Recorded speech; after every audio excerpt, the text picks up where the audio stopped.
What's going on, guys? We are live tonight from my mom. I'm visiting my kids tonight. We're at my mom's house, so not the normal background, but that's all right.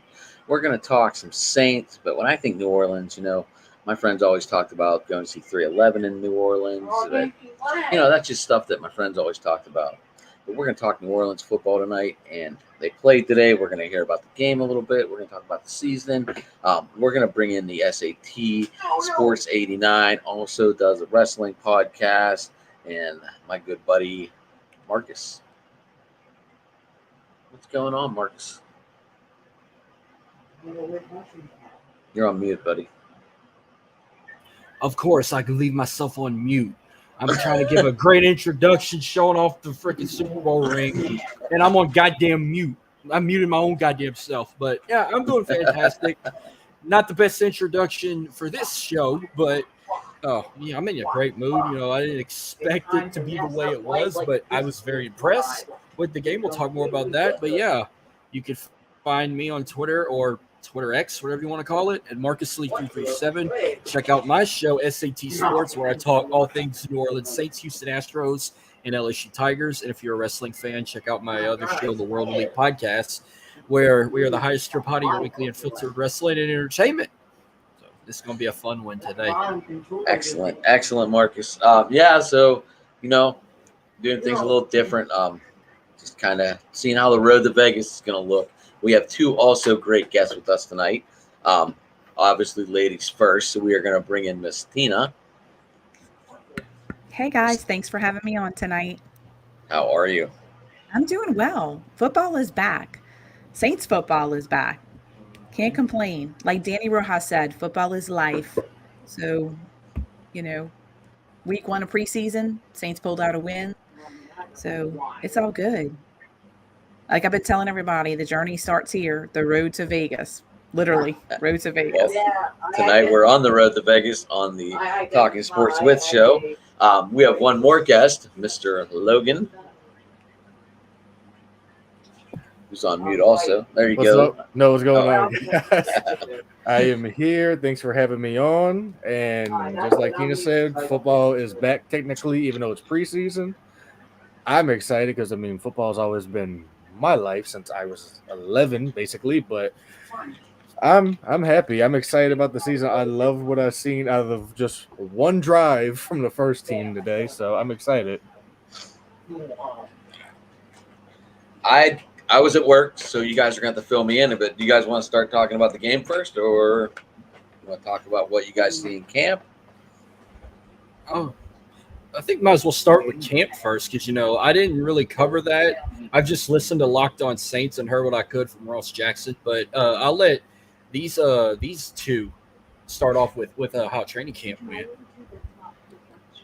Well, if Tina wants to go first, she can. Or unfortunately, I'm sorry, I was on mute too. Trying to be polite, breaking my rule. Unfortunately, I'd only been to a couple of practices this year. So normally I do go out, but we have had such excessive heat this year that I'll be honest with you, I can't tolerate it. It's been rough. So I've had to rely on the reports just like everybody else. But what I was able to see in person, the team looks really good. Health is the key for us. This team on paper is very talented, but we've been bit by the injury bug. And I don't want to bring up the elephant in the room, but Michael Thomas, who's, was Pro Bowl wide receiver for us. He was such a star, and when he is in the lineup, everything is so much different. And I'm not knocking anybody else on this team, but it's just, you want to see Mike healthy, and it's great to have seen him, able to participate in training camp. It was great to see him today, even though, he had one big play. I literally jumped up because I was so excited for him. I know how hard he's worked and how much he's been wanting to get back on the field. He's been working to build his chemistry with Derek Carr. So, and then there was a lot of rumors during the offseason, and I don't pay attention to all of that because if you do, you drive yourself crazy and get a migraine because there was a lot of chatter. But, Mike wants to be here and he wants to help the team succeed. And it was great to see him on the field. But we have so much talent. Jake Hayner, I was initially disappointed in him because what we saw in camp versus what happened in that first series for him. But he improved. He's got he's got to learn. And I think with any rookie, the mistakes, adversity, they learn from it. This game wasn't perfect, but I was impressed with what I saw. The mistakes that we made are very fixable mistakes. I was very impressed, like Logan said, with the first series with Derek Carr. And if anybody would have had it on paper on him having a touchdown to Kirkwood initially, I think they would have won a lot of money because I didn't think that's who it was going to be. We do bold predictions on our website every week, and that's not who I thought he was going to throw the touchdown to. But hey, I was happily wrong. I'm just glad it happened. But even Jameis Winston looked great today. It was great to see him on the field and healthy and mobile. I mean, he was another one who'd been bit by the injury bug the last 2 seasons as well. So a lot of good positive points we can talk about later about this game. But overall, like I said, 1 week, 1 game at a time, I was impressed. But it was good to build off of this really for week 1. And I mean, I've been to a lot of the camp practices, and I swear that's not a flex. It's just from what I've seen, the first team is both sides, offense and defense, has looked great in practice. The secondary has given the offense fits. I mean, defense 9 times out of 10 has been winning all the battles in practice, which I honestly think is a great thing because, I mean, if you're someone like Derek Carr going up against one of the top 3, 5, whatever defenses in the league, that's only going to make you better in the long run. And, I mean, we've seen it when Drew was here. He used to complain about the defense, like, kind of giving him fits as well in practice. So Carr is having to deal with that. But I was thoroughly surprised with how the second team looked in the game today, too, because when I'm at camp, when the second team is out there, it's not as smooth because, I mean, I've seen Jameis was sailing passes. He was throwing interceptions. He just didn't look like he was looking the part. I mean, he went out there today. He did fairly well. I mean, he had his struggles out there after like that 1 touchdown drive, but I mean, he did play fairly well. But I mean, Jake Haener in camp has been the talk of the town. I mean, his stock has been rising if you talk to any one of these reporters, like I have been doing. But I mean, when he goes out there today, I mean, yeah, think about this. Jake Haener's not playing with first teamers like, on the offensive line, like Ramczyk, McCoy, and James Hurst and Pennon. But he didn't play bad. I mean, interceptions. I mean, he's a rookie. I'm not going to sit here and say he's Ian Book because, I mean, he's way more further along than Ian Book. I'm sure people can agree with that. But what I've seen, Tina can probably agree with that too. Yeah, in camp, I mean, defenses look solid. I mean, there's some days, Carr has to, zip the ball in there to make even that slightest bit of a completion. Him and Chris Olave, though, has been the connection of training camp. That's what I've been able to see at the practices I've been to. So I'm very excited for game 2, see if Carr gets more than just 1 drive after this. But I was thoroughly impressed with the day, how the team actually rebounded and came back and won the game. Oh, my God. I'm going to tell you what. I wasn't even home whenever I saw that we were down by 1 point. And I'm pumping gas, and I just get on my phone, and then next thing you know, I saw we were in field goal range. I'm like, we're about to win the game with a field goal. I go back and look like, oh, they had an interception like late in the game. I'm like, holy shit. Like, man, I'm going to tell you what. Because I even said on Twitter, if you guys follow me, I posted a tweet that said, if they drop this game, I'm not even going to be disappointed because that first team did absolutely good. Derek Carr, 6 out of 8 passes complete for 70 yards and a short 4-yard touchdown pass to Keith Kirkwood against the Super Bowl champs first team offense. And then you look at second team, I was very impressed with Jameis Winston, 92 yards, completed 11 out of 13. He throws a pass to A.T. Perry that went damn near 70 yards, and we thought that he was short at the goal line, but they ruled it was a touchdown. So they looked absolutely solid, and I'm like very confident. I'm like, I cannot wait for week 1 when we take on the Tennessee Titans, and kind of ready to see what they do with the Chargers. I hope Dennis Allen lets first team get at least another series when we take on the Chargers next week. But I got to say, first off, to you two, what was y'all reaction getting Jimmy Graham back? Ladies first.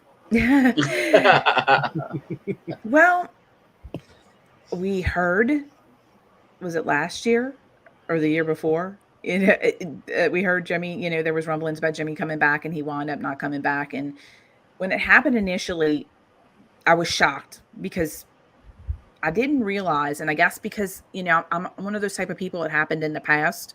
So, I kind of just put it away on the shelf. I didn't realize how many people were really upset about that trade. Like, Saints Twitter blew up. People were like, "Hey, is this true? We're hearing Jimmy's coming back. What's up with that?" Because we were stacked at tight end. So it was kind of like, well, why? Because Jimmy's on the tail end of his career. But then now looking at it, especially with the two injuries, we had a tight end right now. It actually fell into place. Everything has kind of fallen into place with him. But I don't want to say I was not a Jimmy Graham fan. It's just when all that stuff went down with the lawsuit, him trying to get paid as a receiver.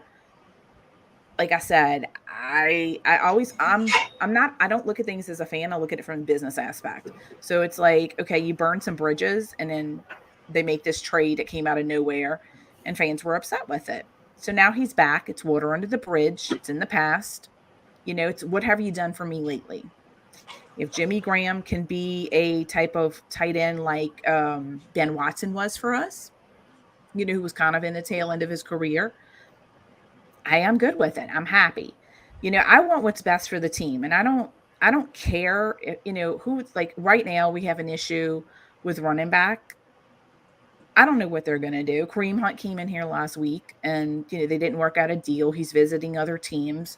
Now we have an injury today. We don't know how severe it's going to be with the rookie, with Miller. But I mean, there's a lot of free agents out there right now, veteran free agents that we may need to look at to bring into this week. Because with Kamara's suspension and but I mean, that's the way I look at it. It's like, what are you going to do for me today? I don't care what you did for me last week. I don't care what you did for me a month ago. It's what you're going to do for the team today. You need to perform. You need to put up or shut up, because this team has had a lot of issues over the last couple of seasons with Drew leaving, with injuries. We've got guys on this team that are older, like Cam Jordan's been here his entire career. I want to see Cam retire with a ring. I think he deserves it. I wanted to see Mark Ingram retire with a ring. So, the window's closing for some of those guys. We fixed an issue that we had with quarterback. I love Jameis. Please don't get me wrong. I'm not, throwing him under the bus, but he's had injuries over the last 2 seasons. Derek Carr, to me, is an upgrade. I feel like, Derek was in a bad situation in Vegas / Oakland, whatever you want to call it, the Raiders. He's here with the team now. He's happy. He feels, very comfortable from what I've seen, the videos and what I've seen in practice. He's getting more and more comfortable. As Logan mentioned, the chemistry between him and Olave is off the chart, in my opinion, for it being so soon. And I can't wait to see what those two are going to do. But, with Jimmy Graham being back, I want to see how he performs. Is he going to be Jimmy Graham we're going to see glimpses of his old self, or is he going to be, that player like, oh man, he's got a little left in the tank, but what are we going to see this week, versus next week? We've had issues, with players coming here from other teams and they get that spark, like Mike McKenzie, and they perform great for us. Change of scenery is good sometimes. And Jimmy wanted to come home, and that's what he kept saying. He's like, I want to be back in New Orleans. So, we'll see how that works out for us. Wasn't he a big red target in the red zone in Chicago? He was for Drew, yes. Oh, yeah, for Drew. I don't know about Chicago. Him and Drew had great chemistry together when they were here. I was really surprised. I really thought he would be one of those players, because he even came out, and if I believe he said that, didn't he say if Drew ever retired, he was going to retire too? Do I remember him saying that, something to that effect? Maybe he didn't want to 10 play years ago. Yeah, that's what I'm saying. So when all that went down, it really surprised me. But again, like I said, I honestly forgot how much of a fan favorite he was. But yeah, he broke the internet in New Orleans when that signing happened. People were, like I said, my phone was blowing up. Like, is this real? Is it a rumor? They're saying reports that we're signing him. I'm like, it came out of left field. But hey, if he's good for the team and it's a benefit for us, then I'm all for it. Like I said, I'm a team person. I'm not a me person. I'm not, it's what you do for me today for this team to succeed. And I mean, for me, I remember the Jimmy Graham trade because I think I was probably either a junior or a senior in high school when it went down. And I remember being in one of my, it was either a computer class, I don't remember. It was in the library on a computer. I remember my teammate next to me saying, "Hey, y'all just traded Jimmy Graham to the Seahawks." I'm like, "Bruh, stop lying." And then, of course, it happened. I But I cried. mean, well, I mean, I remember being like, "Man, this sucks," but all right, let's roll. So, fast forward to now. I mean, when I heard the news, when I seen the picture of Jimmy Graham signing the contract with New Orleans, I'm like, okay, signing a 1 day contract to retire a Saint, cool. But then when Schefter broke the news saying the Saints have signed Jimmy Graham to a 1 year deal, I'm like, why? What? I'm like, why? We have Foster Moreau, we have Juwan Johnson, we have a good tight end room. But Yeah. I mean, what Jimmy brings to the tight end room, I think, is just veteran experience. He can tell the guys, hey, this is how me and Drew did it. This is how I would run this route. Because I mean, we basically run almost the same identical offense that we've been running, that we did with Drew and Jimmy back in the day with Derek and everybody now. I mean, I don't mind it at all. I mean, I'm all about, and it's just like what Tina said. He could be like the Ben Watson for us again because when Ben was here, I absolutely loved Ben. I mean, I loved him when he was on the Patriots, even though I hated the Patriots. It's just, I really don't mind the sound, but it was very just out of left field. I mean, even Tyrann Mathieu, the Honey Badger, was even thinking, is he coming here to coach? Because I mean, we've been bringing in a lot of old players like Jari Evans, Ted Ginn Jr. to come be like training camp assistants, and it was just out of left field. But I don't mind it. He didn't look bad today. I'm not saying he's gonna be the Jimmy Graham of old, like dunking on field goal posts. I mean, he might get a couple this year, but If I'd Roger love to Goodell see lets him them do do it that. again, yeah. I'd If love the to see him do Browns, that just for old time's sake. I I mean, was just thinking the dunk. That's how you remember Jimmy Graham. At least as an outsider, that's what you remember. oh man, oh yes. I mean, if Derek throws one to him in the red zone and that happens, hey, I'm all for it because I mean, whatever gets us wins, that's what I've been. That's what I want. I mean, because for the last 2 years, it has been just the uphill battle from quarterback to receiver to everything in between. I mean, right now, I think we've upgraded at almost all the positions of need. So, I mean, tight end was one of them that we needed help with, and I think Jimmy can help. now I kind of wish I still had that number 80 jersey that I got rid of like 10 years ago because it would be nice to have it again. But see, I always have the worst luck when it comes to Saints jerseys. Drew Brees might be the only one that I've had for so long that I could say I had him till he retired, and now he's going to be soon to be displayed at a shadow box in my office. Well, I've not had that luck with anybody else. I mean, you can name like another player. I've had probably over 12 different jerseys in the last like 14 years. I mean, they all came and they were either cut, released from the team, or traded. I mean, look, Reggie Bush don't have the jersey no more. Lance Moore don't have the jersey no more. Jeremy Shockey, Darren Sproles, Those are all the Marcus jerseys I Colston. have sitting in my closet right now. Marcus Colston. Oh. Who else I've had that come and gone? Like it just goes on, and then the last 5 years, I'm like, God, I really want an Alvin Kamara jersey. I really want a Michael Thomas jersey. I really want a Jarvis Landry or Tyrann Matthews jersey. But I'm like, how long are they going to last? As soon as I get them, within 2 to 3 years, I got to get rid of them. So you're the curse. You're the reason. I'm the You're curse. But I did have to give Logan a shout out for that OG Ingram jersey because I have a 28 jersey, and Oh. I mean I got one sitting in my closet. I had the 28 one too. Also, So let me tell you, when we drafted Ingram, Mark is like one of my favorite players of all Same. time on Saints. He just, I mean, what you see with his personality, I mean, he's just such a genuine guy. And I had a chance to interview him, and I'm gonna tell you, like, it's probably one of my all-time favorite interviews because I loved Mark so much from the day we drafted him. I remember the Reggie Bush tweet, "It's been real, New Orleans."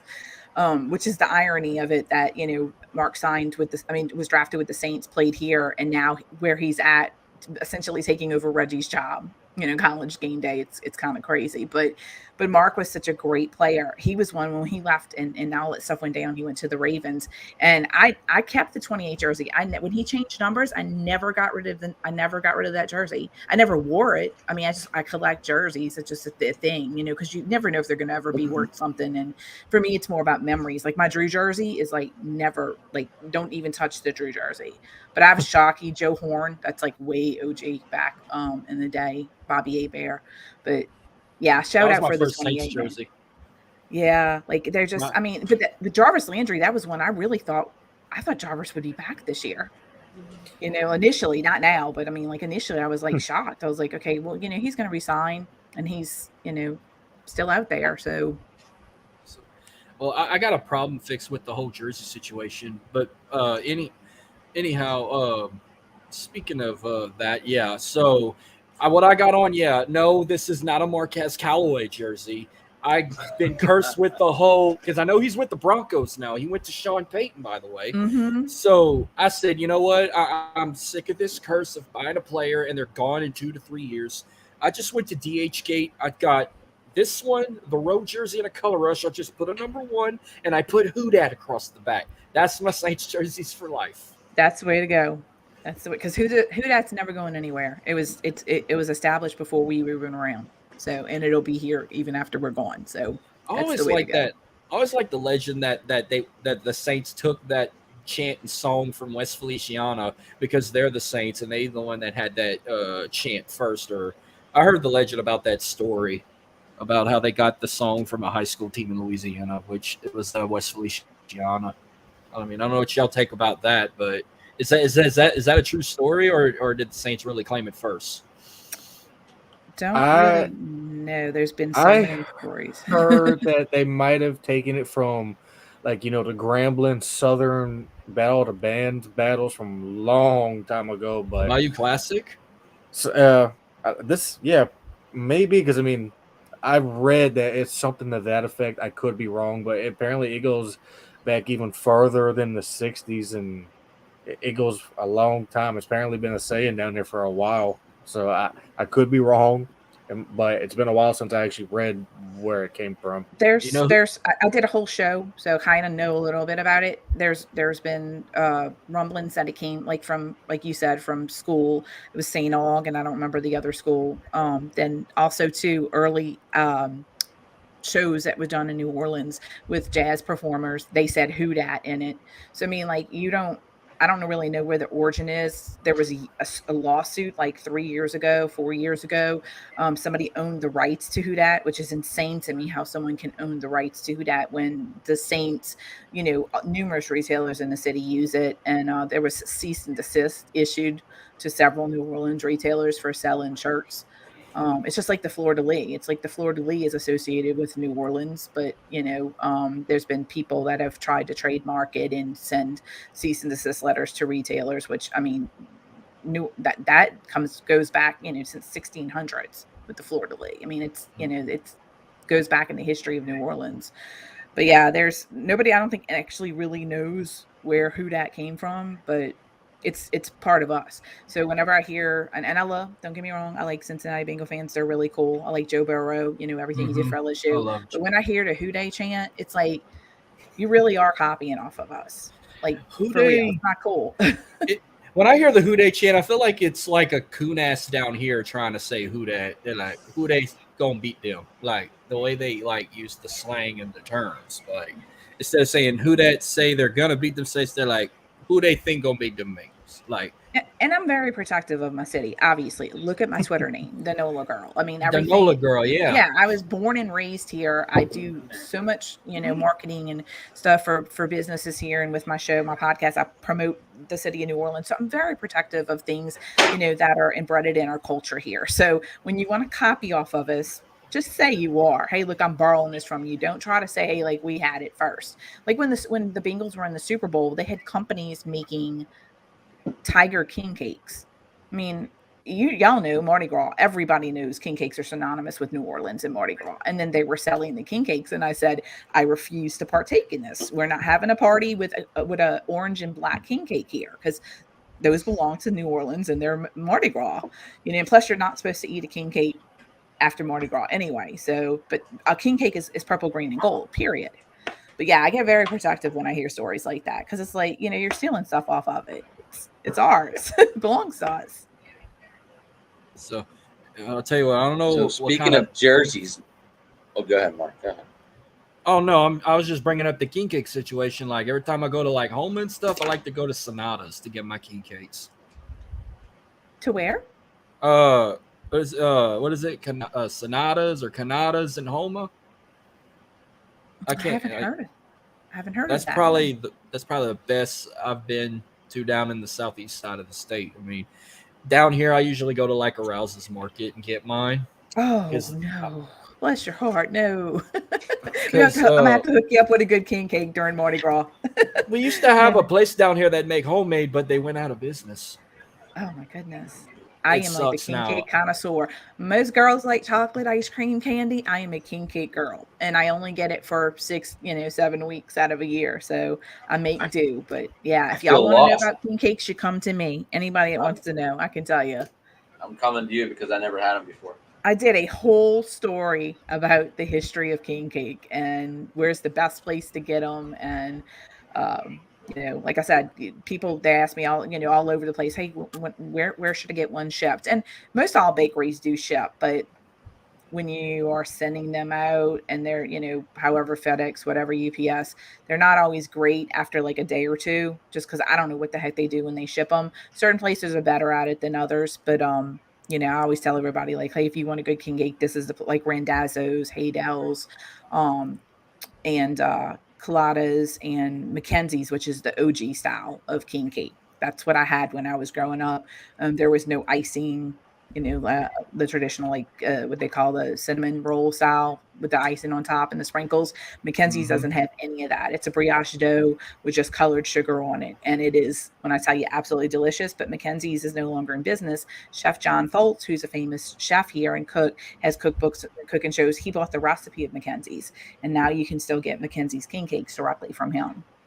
So, and I share that with everybody every single year because they're like, where'd you get the Mackenzie's king cake? And I'm like, John Foltz, you got to order directly from him. That is my son and keeps jumping on camera just to let everyone know. That is awesome. Me. So speaking of jerseys, no one got a Kiki jersey, did they? A Kiki jersey, no. Are you guys like the signing of Jalen Smith? So I absolutely did. I mean, I was all in favor of us getting Anthony Barr because, I mean, I've been an Anthony Barr fan for a while too, even though he plays for the Vikings, who I also dislike.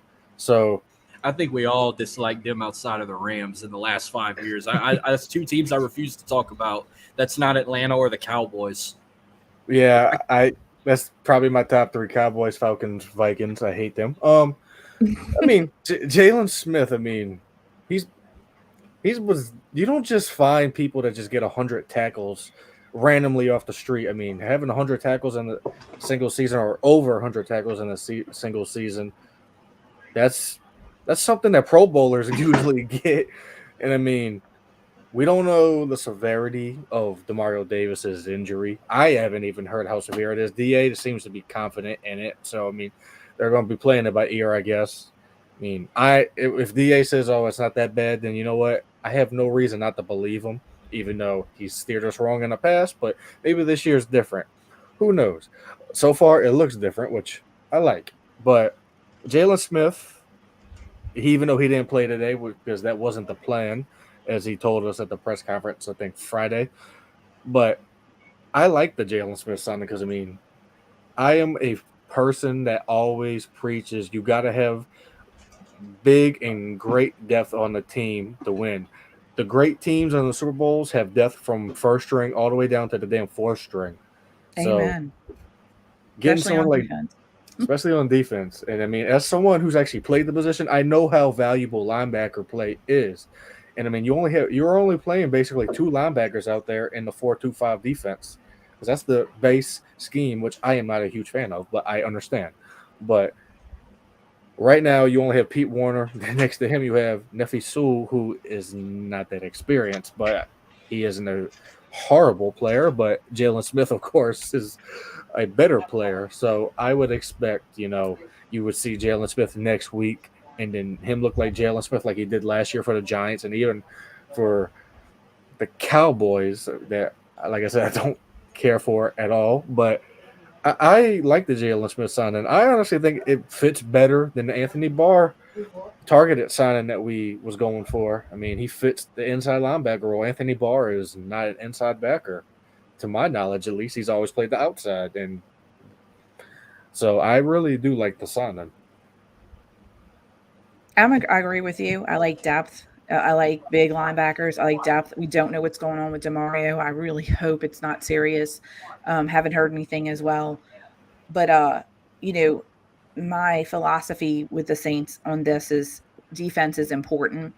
For many years, Drew carried this team on his back. We had a mediocre defense. If we had the defense that we had over the last couple of years with prime Drew, I mean, we'd be looking at a very much different history of the New Orleans Saints. Now we have a good offense and young, you know, weapons on offense, and we have a good defense. But it goes back to what I told y'all earlier about some of the guys getting older. So I'm all for the signing because we don't know what's going to happen with Demario. We don't know the severity of his injury, and we need depth. The defense right now, to me, is who's been carrying the Saints over the last couple of seasons. They started off a little slow last season and a little sluggish, but you know, it towards the middle of the season things started clicking, and I think that was a lot of outside factors with the changes that go on. Because no matter how much continuity they tried to have with the Saints. I mean, you have a new head coach who was essentially your DC. And I think Dennis put so much on his plate that just, a lot of outside factors came into that. But this year now, our offense, with Derek Carr, with Mike Thomas healthy, with, the emergence of Shaheed, the, Alave, just, the signing of Jamal Williams, which I absolutely love him. And for someone who Mark Ingram is one of my favorite players ever, for me to say that, but I just think he fits in so well here. And to get a caliber player, that's the thing that's so great. These guys want to come to New Orleans and sign here now, which is not something we've had in the past. You were mentioning the Barr situation. I feel like something's going on there. We probably dodged a bullet by not signing him because it's really strange that he went and visited a couple of teams. Initially, they were reports that they were looking to sign, him another, where I don't remember where else he went, but there was somewhere else that he went to visit after us. And then reports were like, no, he's not signing. I feel like there's something else going on there that we don't obviously know about. You don't usually see a player, that they're so positive reports come out. Yeah, the deal's almost done, and then something happens. Now with Hunt, that was a little bit different because he literally got a phone call coming here to go visit with the Colts. But I do think that it's a better fit for us. But again, it all hinges on injuries. But I like it because we need depth. We need depth, especially on the defense. Like I said, some of these guys are older. We saw injuries last year. It doesn't take much, 3 preseason games, and that can change your entire season. I hate to say it, but we've seen that in the past. We saw a lot of guys get hurt in a couple preseason games, and it changes the trajectory and plan for the entire season. And I don't want to see that happen this year. I feel like we've already had enough over the last 2 years between a hurricane, relocation for a month, injuries, changing coaches, you name it. It's time for the Saints to get back up on and climb that mountain, because I know this team has the potential to get us into the postseason and possibly to the Super Bowl. The talent's there. We just we got to stay healthy, and everything needs to click and on all cylinders. Defense, offense, special teams. We even had injury with Lutz. I mean, we talked about that earlier today during the game, and coming back from his injury, and where he is now versus where he was last season. So, but he didn't kick the game-winning field goal tonight either. Well, earlier today, excuse me. So, how much motivation do you got? Oh, Marcus, go ahead. What do you think of Jalen Smith, real quick? Oh, I was excited about the signing too, but kind of picked up where she mentioned, about injuries and running backs and everything. So I'm glad, like she mentioned, I was so happy that we got Jamal Williams, who played for the Lions, and it's good to have a veteran running back like him, especially with Alvin Kamara's situation, having to be suspended the first 3 games of the season after his incident in Vegas. But when the draft came, I had a lot of high hopes on one particular player they drafted, Kendre Miller out of TCU. I watched his senior year in TCU last year. He was an absolute stud. He sprained his knee today in the third quarter. He was taken off the field. He was in the tent. He walked back in the locker room on his own. Hopefully, it's nothing severe where it's going to take him out of his rookie season, because I had a lot of high hopes for this kid that he would get some carries, and I figured he'd kind of been that RB1 before they picked up Jamal Williams. Maybe they can like give him some playing time. Maybe he could be like on special teams doing like returns and whatnot. But I'm hoping it's nothing super serious, because when I saw him take the field, I was so pumped to see what he can do. And then you got taken off like that. I was just like, oh damn. Like not your first year. You already got an injury like this. So it's a little scary to see. I mean, if he has to sit out the rest of the preseason, that's fine. Let him be ready for week 1. He can get some playing time. You kind of rotate with him and Jamal Williams a little bit. Since Kamara's going to be out. I mean, other than rushing, I mean, you still got. I doubt anybody like Taysom Hill going to play a little bit of running back, because he plays everything on the Saints nowadays. But yeah, that was a little scary thought to see on Kendry Miller. I'm hoping he gets a speedy recovery, and yeah, I'm glad we got Smith, and same thing with Jamal Williams. How much motivation do you think Derek Carr has to get back to play the big game in Vegas? I think he's got it all. I mean, I saw a comparison photo of what he looked like in 2022 with the Raiders compared to now. Like, he's got guns. Like, yeah, he does. He looks like he wants to be there. And he even kind of changed his look. He didn't look like Marv from Home Alone when they used him as a meme when he was playing against Joe Burrow in the regular season. But he got a little haircut. He kind of shaped the beard up a little bit. He looks like $1 million right now. Oh, I mean, I think he's quite motivated. Everything that he said in the press conferences, it just shows, and you can tell by everything that he's done in practice and even on the field today, he's quite motivated. I mean, how things went down in Vegas, I mean, him getting benched, for God's sake, in favor of Jarrett Stidham. I mean, come on now. I mean, we've seen McDaniels do that many times. We've seen him do that during his Denver days, McDaniels, and how that really worked out. But no, I mean, I think Carr is very motivated, and it's ironic that the Super Bowl in his first year on New Orleans is in Vegas. So, I mean, it would be something if, and I'm saying if, I'm going to be hopeful that, go back to where he started, go back to Vegas with another team.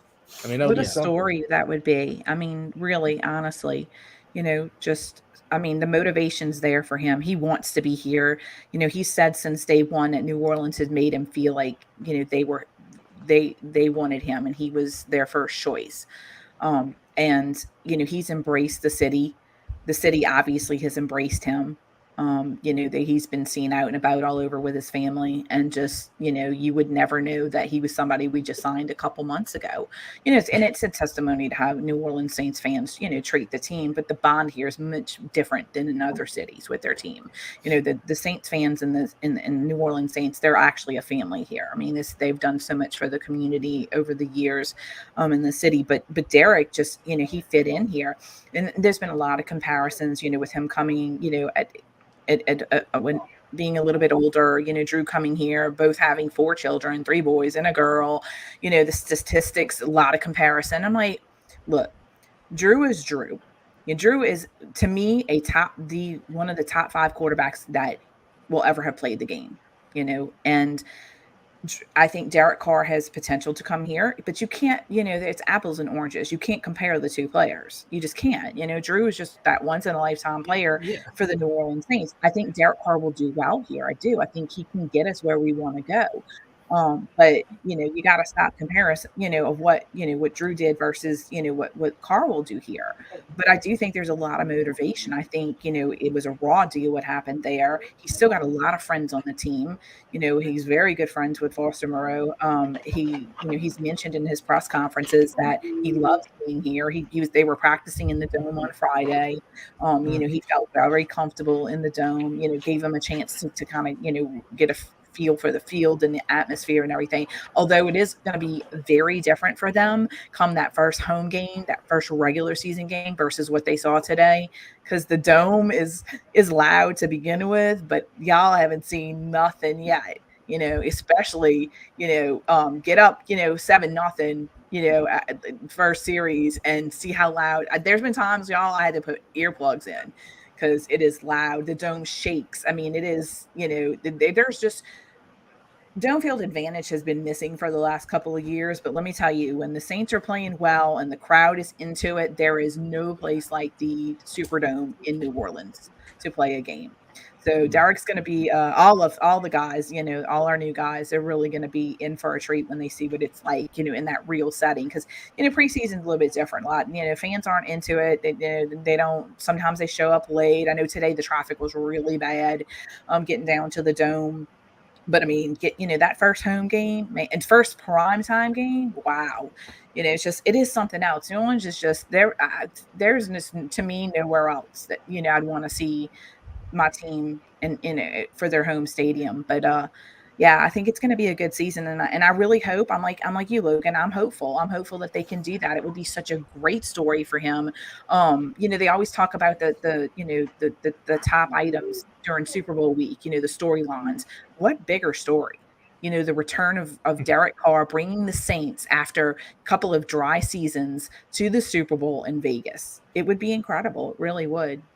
I'd buy that DVD. You have a lot to write about. A lot to write about. Oh yeah, definitely.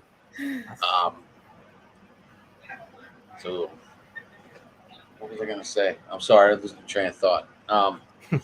Cameron Jordan, how excited was that little 2-year extension?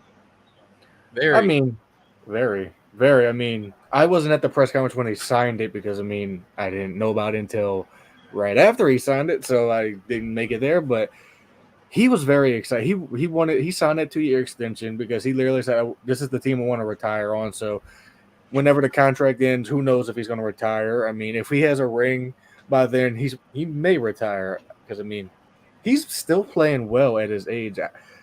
I don't get how we get to this point in life where we're saying, okay, something like, say, 35 is old, 36 is old. I mean, maybe football years, maybe, but life, no. I'm not in my 30s yet, but still. You just made me feel old. Thanks. Yeah, you kind of made me feel old too. I apologize, but 30s, I guess a defensive end, I guess is. I'll trade you spots, Logan. For running back, it's positional. When you talk about age, it's positional. You sit there and say, somebody played 15 years in the league with the same team, but it's all how he's performing. At that point in 2 years, well. I think if we win a ring, yes, he's going to retire. I'd love to see him get one. He deserves one. He's one of those players that really deserves it. He'll definitely be in the Saints Ring of Honor, especially. I would say so. The Saints Ring of Honor, there's 2 players I would have to say that have to go in there. It's Drew and Cam, because right now they have Archie, they have Ricky, they got Sam, they got Rofe, Morton. And eventually I guess you're going to have to push Jackson. Yeah, I got him right there. Yeah, I've met Ricky Jackson. He's a great guy. I met him once. But yeah, I would have to say Cam goes in the Ring of Honor. Drew, actually 3. I would have to say Coach Payton has to go in there. I know people are kind of sour days in Denver now, but even Coach Moore was in Indy after he left the Saints, and everyone still loves Coach Jim Mora. So playoffs. Oh yeah, still stings. I think time will heal it. I think it still stings with Sean and some of the things that were said. But time heals all wounds. Obviously, Jeremy Grant, like you said, he's back. So I agree with you. I think Sean's in the Ring of Honor. I think Drew for sure. I think Cam Jordan. But the same could be said for both of those in the Hall of Fame as well. No doubt Drew is a first year, Hall of Fame player. Cam may not be for a few years, but he's definitely a Hall of Fame player. I think he's put up the numbers to deserve to be in the Hall of Fame when that time comes that he retires. But I'm happy to see him resign. They need to. I don't know if they even do it. I thought if they did, you don't see banners, but I don't know if the Saints do retire jerseys, which I thought they did because, over the last 40 plus years, you haven't seen nobody wear Archie Manning's number or Jim Taylor's number or Doug Atkins' number. So I was like, Drew Brees' number needs to be retired. They don't officially do it. It's just kind of an unspoken rule. You just don't. So yeah, I agree with you. No one should ever wear number 9 again. ever. So It's so just basically off limits. If it's not It retired, is. then it's off Yeah, limits. it's just Okay. it's an unspoken rule. I And I mean, don't think Jim anybody should. and That's Jim. like a team thing. Just to let you know, that's like a team thing. Yeah, but I mean, Jim Taylor's number still gets worn. I mean, Jordan Howard wears 31. Yeah, because I thought like I mean, the only I number thought that doesn't get worn is 8 and 9. I mean, that's literally the only two. Yeah. 8 and 9. Those will probably be the Yeah. only two. yeah, And should never. I because mean, just no. It's what Drew did, and I'm looking at it, and y'all are obviously younger than me, but I mean, thinking back to 2005, and what happened, no one people wrote off the city of New Orleans and wrote off the Saints. There was a time we didn't even know what was going to happen with the Saints. There was a campaign actually that was started online. Of course, the internet wasn't what it was today, but a couple of different fan sites, Save Our Saints, getting fans to go buy season tickets, to keep the Saints here and keep them viable. And they had their first sellout season that year. And let me tell you, if you were not in the dome for the dome coming game against, Atlanta and Steve Gleason, I mean, I have it's never another jersey that shouldn't be worn again either. I have never in any game, still to this day, even the NFC Championship, I've never felt the emotions or the atmosphere be like it was the night of that game. I mean, even when we won the NFC Championship, Hartley's kick was right in front of me, in front of my seats. And people like, what's the biggest game you ever felt? And I said, the dome coming game, because I'm sorry. incredible. I'm sorry to cut you off. I've asked that question before to like diehard Saint fans. I said, what moment was big? What was the biggest moment to you? The dome coming game or the Garrett Hartley kicking to the Super Bowl field goal? And it was always a debatable argument. Like, God, which one was the biggest to me? But a lot of people will probably say going to the Super Bowl because that was kind of a like one-time thing that actually happened. But then again, that whole rebirth and then Steve Gleason blocking that punt on third down was like a special moment. Like we're back. The hurricane didn't take us away. We still got that momentum here and everything. But that moment when Steve Gleason blocked that punt, that was like one of those like moments that'll live like a lifetime. Like, where were you when that happened? Kind of argument. Like, how people will say like, where were you when the 9/11 attack happened? That I kind of compared to that. Like, where were you when Steve Gleason blocked that punt? I was at home with my mom. I was a junior in high school. We were watching the game together by ourselves, and we were hyped watching this because it was like their first game back in the dome. Because it still haunts me watching those games when they were playing in San Antonio or playing in Tiger Stadium. With instead of seeing 100,000 people in purple and gold, you're seeing maybe 10,000 people in a 100,000 seated stadium wearing black and gold and everything. But I'll never forget when he blocked that punt. Me and my mom screamed, jumped out of our seats, and like we don't usually hug each other when the Saints score a touchdown, but we hugged for that one. Instead of me high-fiving somebody or giving a thumb, me and my mom hugged. That was a special moment for us. Just me and her together in the front room watching that play. And then they returned it for a touchdown, and I forgot who picked it up and recovered it, and he tried Deloche. Curtis Deloche. I think Curtis it was Deloche. he tried to do the slam dunk And he missed. like Jimmy Graham. I was 10 years old when that happened, and I was 10 years old in 2006. It was definitely one of those where were you moments. I was in section 121 in the Superdome, and I have a picture. And of course, we didn't have cell phones like we do now, taking HD photographs. But I have a picture that I took outside of the Superdome, waiting for the doors to open. There was a sea of people, and there was this banner, and I'm looking at it. That's how I know this, and it says, "Our home, our team, be a saint," and it was hanging up over the Superdome. And there was a sea of people, and I'm in this crowd, all 5'4" of me. So like I'm holding the camera up, trying to get the picture, and you just see crowds of heads in the crowd in that picture. And it was just when I tell you, I get, I don't want to say I don't get emotional at games. I do, just not to the effect of what some people do, but that night, I think just because I didn't really honestly think I was ever going to be there again. Like I never thought I would ever see a Saints game, a New Orleans Saints game again, much less in the Superdome. And to win like we did, I mean, everybody was on emotional high that night. It just meant that night was not about a football game. It really wasn't. I've told people this time and time again. They look at me sideways like, "What?" It wasn't about a football game that night. It was about a city and a team coming together and lifting, up people. I know people that didn't even have homes to live in at the time. They were still living in FEMA trailers that were at that game. That was their escape for 3.5, 4 hours, to just get away from life in a sense of normalcy in a time when nothing in the city was normal at all. Um, but like I said, Drew came here at a time, Reggie, these guys came here and uplifted the city and carried the city on their back and, brought us back, from a just a raging fire. It was really incredible to be in that dome that night. I always tell everybody, if you've never seen the game in its entirety, try to find it on YouTube. I don't know if they sell a DVD or a Blu-ray of it or not, but it was something. The performance of U2. I'm not a big U2 fan, but they played Beautiful Day. They played House of the Rising Sun. It gave you chills just because what it all of it, just everything came together and meant so much. And then the Saints won too. So it was a great season. I was a believer that season that we were going all the way to the Super Bowl because I figured that emotions could carry us all the way.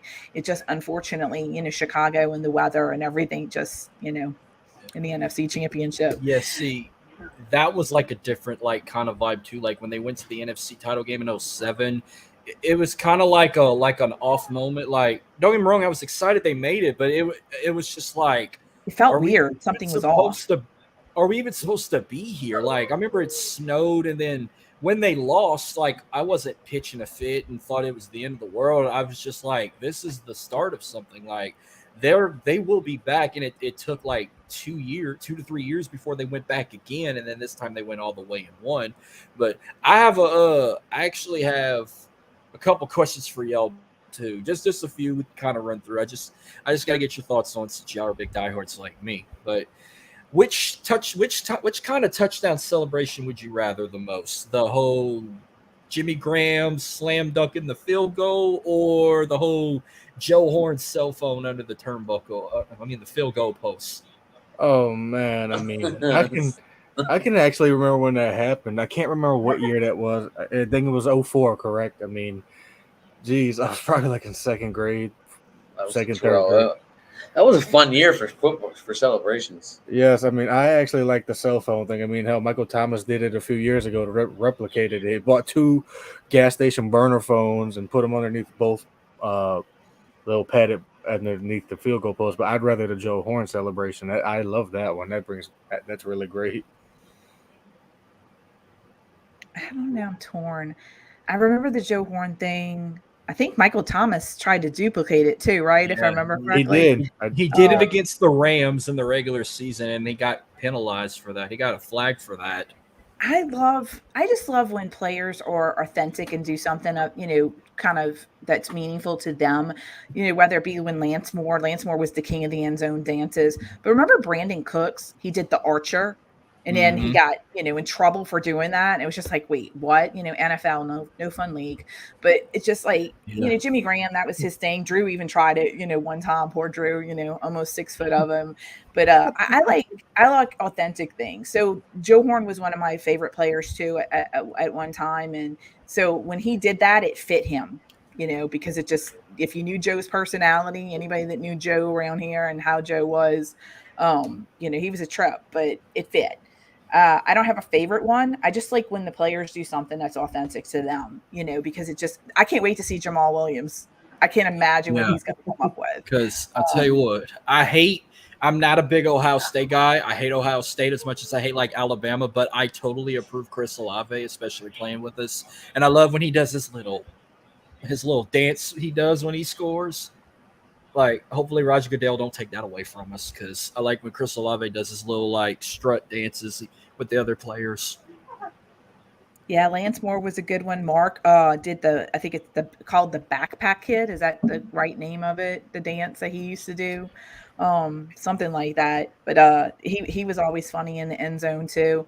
Kamara, You know, remember Christmas? Was it last year or the year before? He had the Christmas cleats, and the 6 Oh touchdowns. yes. That was Yeah, Oh, I yeah. mean, he was That- like a kid in a candy store. I mean, couldn't believe he got fined for that. Who fines a player who's wearing Christmas? I Didn't they mean, didn't they auction those off and it went to charity? yes, they Yes. did, but he Yes. got fined for wearing.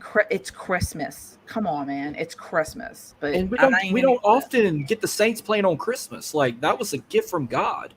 Watching them beat the Vikings like that, and then he wore those green and red cleats, which. And I'm sorry, I think I think it just sounds good, but like I wish we had a tradition like the Lions and the Cowboys play every Thanksgiving because how many of y'all say Happy Saintsgiving instead of Happy Thanksgiving? Every time we play. Even I if don't you think don't play, do you just I have say that instead of Thanksgiving? I No, have never. no. Never? I've only said it when we play. And I think yeah. we're undefeated. I think we're undefeated on Thanksgiving. Like we've only played like what 3 or 4 times on Thanksgiving, and we won every year. I think, or one year we lost. I like playing on holidays though, especially Thanksgiving, because I mean, I don't want to have to cook a turkey, so it gets me out of having to cook a turkey if I got to go to the game. So I'd much rather be there. What were you trying to What do say? you guys Adam? think of this What do you guys think of this Black Friday game now? It's cutting into my shopping time. It's cutting into my No, college no, football time, no, but I'll be working that same day. I'm so. actually good. I'm actually good with it. I'm actually cool with it. I feel like I don't want to see us go to like 18 games a year, but I mean, as far as kind of stretching it out, different times, playing, a little bit, because I mean, Sundays, Thursdays, Mondays. I mean, as long as as long as the schedule works out. Like, I don't want to see what happens to us. We play a game, and then we come back 4 days later and play a game, or we go to London and not get a bye week, and have to come home and play. I think overseas games need to be scrapped. Period. I don't know how y'all feel about them, but I know the players don't like them, and then there's been talk that the league is going to try eventually in the near future to move a team over there permanently, which I just think is absurd because the logistics. You're asking a player to uproot his family and move into an entire different world and culture, and the traveling. It's just exhausting. I hate overseas games. I know they do well, the ratings, the money, it's always sold out.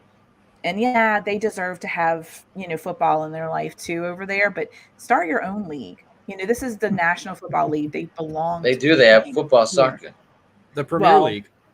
Yeah, I mean like real football though. Look, no disrespect, Ted Lasso, if it's because I do love Ted Lasso, but yeah, get your own, actual football league. Don't try to take. Didn't we have NFL Europe? Well, I mean, we did. It's not around no more. Yeah. Marcus, just to let you know, the Miller injury is the same leg he was nursing on the summer. Mm-hmm. Oh, that's why he was out of OTAs. Yep. I don't think it's serious. I really don't. I just think it's a tweak. I mean, I truly believe we might even see him we're going to probably see him week 1. I am not really worried.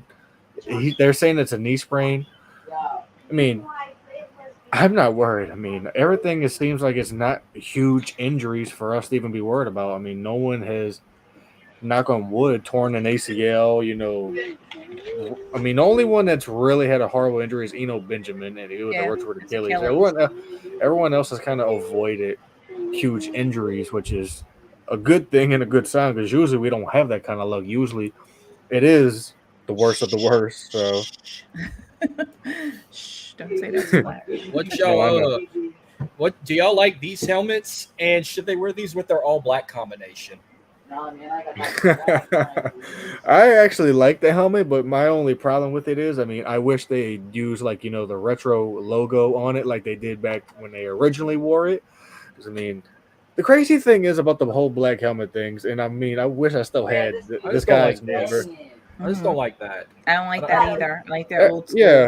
Yeah. I mean, I remember me and one of my friends. His name's Ronald. We all called him Ra. This is like in 2006. We always talked about, man, what if the Saints had a black helmet? What if the Saints had a black helmet? So much so that we had a MySpace page where that was literally the freaking profile picture was the old school Saints black helmet. I mean, for years I've been begging and begging. I'm like, man, they got to bring it back. And I don't absolutely hate the stripe. I mean, It's kind of like, a great value version of the Seahawks helmet stripe, but I don't hate it. I mean, we have a black helmet. Now we just have to utilize it correctly because, I mean, it doesn't look all that bad, but doesn't look great with the color rush jerseys. I really wish they would, like, do like one of the little inverse things. Like, I mean, I think we seen it years ago. Maybe it was in 2005 or something, where Green Bay wore a yellow jersey with green numbering. I mean, we Yeah. did that once in 2001 or 2002 against the Vikings, the gold jerseys, which I absolutely love. There's some Saints fans that absolutely hate them. Yeah, But they wore I it with would this, but it would probably look better with this. exactly. I mean, I've been preaching that for a long time. I mean, there's some people that agree. So, I mean, I absolutely love the black helmet. Now, I love the black helmets. I just don't think it goes with the color rush. You might as well wear this one with the color rush, or get The a color white rush helmet. the color rush has that old school feel to it, and that helmet to me is too modern. And I think it's like you said, if the Florida Lee was the older South Florida Lee, it didn't have the stripe down the middle. It's too to me they clash because you're trying to do something that's more now versus old school. I love the color rush uniform. I just would rather a different helmet with it, or even the all gold. The problem is the golds never matched up. Like years ago, the uniforms, we had gold pants and the gold didn't match the gold on the jersey.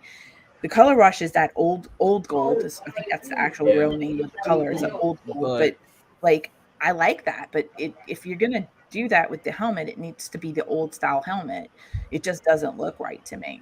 Yeah, I'll tell you what. Like when it comes to like when they're wearing the away uniform, the white jersey, I hate when they wear the white jerseys with the solid black pants. I don't like that combination, and I hate the solid plain white pants with the white jerseys. I don't like it.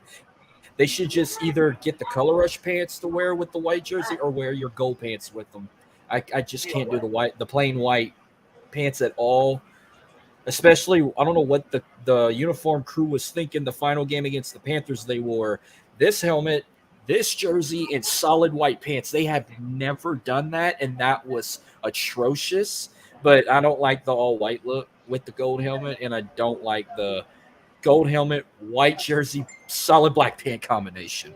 I mean, the one thing I'm sorry. I mean, the one thing I've been preaching for years is, I mean, if they're going to do this, honestly, let's just make, the throwbacks, the actual permanent jerseys, make the throwback homes, the permanent homes, and the color rush, just the permanent aways, and then bring back, like, the Bobby Bear era uniforms or the Dome Patrol era uniforms with, like, the white numbering and things of that nature. I mean, bring those back as the throwback uniforms. So, I mean, let's get back to what worked. I mean, I think it's just time. That combination I mentioned, the white jersey, black pants, like it just like looked weird on Drew Brees when he was playing. Like he looked like he was playing in a pair of leggings, or it looked like his shirt was tucked out. Like that's how it looked on him. It just looked so weird. I mean, yeah, the running backs look good like that. Or, I mean, or look decent later. It was like Drew Brees' tone.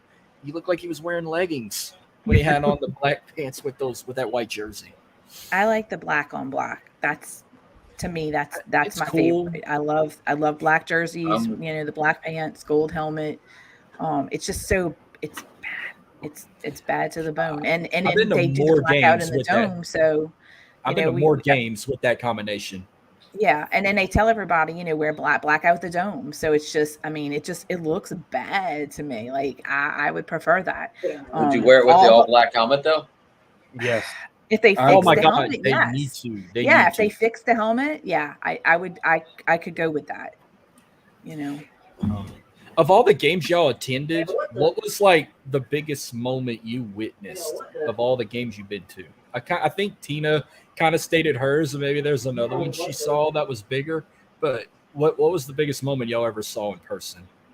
So, I mean, for me, I've only been to one regular season Saints game in my life, and that was in 2004. It was against the Broncos. We had Aaron Brooks at quarterback. They had Jake Plummer, and of course, they had Champ Bailey. I can remember very vividly. Well, one, we lost that game, of course, because I mean, so I can remember very vividly. We was trying to make a comeback. Aaron Brooks, we're going in the red zone. Aaron Brooks throws a pass in the end zone, and it's picked off by Champ Bailey, basically sealing the game. I can just remember my uncle and my dad standing up at the very same time, looking at me, saying, "Come on, boy, let's go home." So that's my only memories that I have of the Saints game is my one regular season game, which was in November of 2004 against the Jake Plummer led Broncos, and we lost 31-13, I believe. Okay. Biggest for me is the most emotional was the dome coming game just because of what it meant. Mhm. The biggest game for me is I would have to say would have been the Hartley would have been the NFC Championship and going to the Super Bowl. Just because I was there, witnessed it in person. The kick was in front of me, and as someone who grew up here whole life, been around football, Saints fan, it was a moment that I honestly didn't know if I was ever gonna see. It's one thing watching it on TV, but to witness it in person, I didn't know if I was going to be alive to see this in person again. When we went to the Super Bowl, I mean, when we went to the NFC Championship in '06, I was not at the Chicago game because it was in Chicago. I was at the Philly playoff game, and that was incredible. Being at that game, Juice McAllister and that touchdown carrying the Powell, lost his helmet. I mean, that's just and all these awesome moments happen in front of my section, which was great. To witness. But yeah, me personally, it was the NFC Championship because that season was just so special. So many things. Like I knew going when I was at training camp, this is no lie, y'all. I had surgery the day training camp opened that year. And I was at training camp 3 days later. And I was with a friend, I was with my husband, and I kept saying, I was like, there's something special about this team. There's something special about this year. And we used to go out to the airport back in the day, like when the team would land and they drove by and you get autographs, pictures and stuff. It was crazy to watch the crowds grow because it used to be maybe 100 fans out there. Then it was 300 fans. Then it was like 500 fans. And then there was security to where they had to put barricades up. The day that the Saints came home from Miami, I have pictures. It is insane. All the way from the airport miles to the interstate on Williams Boulevard, there was fans out there, like standing on the interstate overpass from Veterans, which is the highway that comes out by the airport. Thousands and thousands of fans that were out there, not just an hour or two, got there at like 7, 8 o'clock in the morning and were out there until the team landed after lunch. And it was like I've never seen anything, and to this day I've never seen anything. I've seen images on Twitter of other teams when they win the Super Bowl and they show fans out at the airport, when they land, but it was nothing. To this day still I've never seen anything like it. I mean, literally there was fans for miles and miles and miles on major highways waiting for the team to come home to drive, just to get a glimpse. Sean Payton had a sedan with a sunroof in it, and he was holding up the Lombardi trophy through the sunroof, and fans were just patting it and tapping it and just taking pictures, a glimpse of this.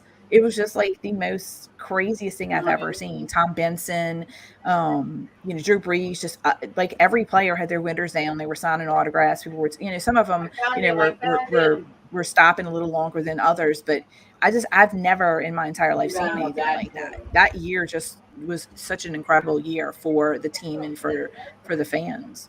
And I don't think we'll ever duplicate any of that because like they say, your first win is always, the biggest. I have no doubt if let's just say the Saints win this year and go to the Super Bowl and win the Super Bowl. I know it's going to be a great party in New Orleans, but I just don't think we'll ever duplicate anything like that just because it was our first and, people were just so invested. It was just, it's crazy. It really was. Before I say my favorite big moment I witnessed, what section do you usually sit in? 121 Plaza. That's like a season ticket thing, or that's just usually your go-to every time? No, those were my season tickets for years. I had them for 16, 17 years. Wow. I don't have them now. I sold them to a friend of mine. Well, actually, I gave them to a friend of mine because now I can attend games. I have my friends all have season tickets. They always ask me to go. This year, I'll be attending as a member of the press. But good. It's just that was my seats. That was my home from 2016 to 2021. Nice. See, I'm sorry, 'cause 2006 to 2021. I don't know. Usually, I'm usually like at 6:0. Like most of the games I've gone to, I'm usually like at 6:01, like in the lower bowl area. But last game I went to, we got a little lower. We were like I think at 3:37 for that Panthers game. The one I mentioned. That was the last game I went to. We moved down, and that was my first Saints game I went to in like since 2018. It was a while, been a long time coming, and I was glad to go back to one. No, but my maybe the biggest moment I ever witnessed. You probably were there too. When Drew Brees broke Dan Marino's record. Was I there? I don't The think the day, touchdown run. yeah, Yard record. the day after Christmas in 2011, they played the Falcons, and Drew Brees threw a short touchdown pass to Darren Sproles, and he passed Dan Marino up in receiving. I don't think I was at that game. It That was was December. Yeah, December that was December, right?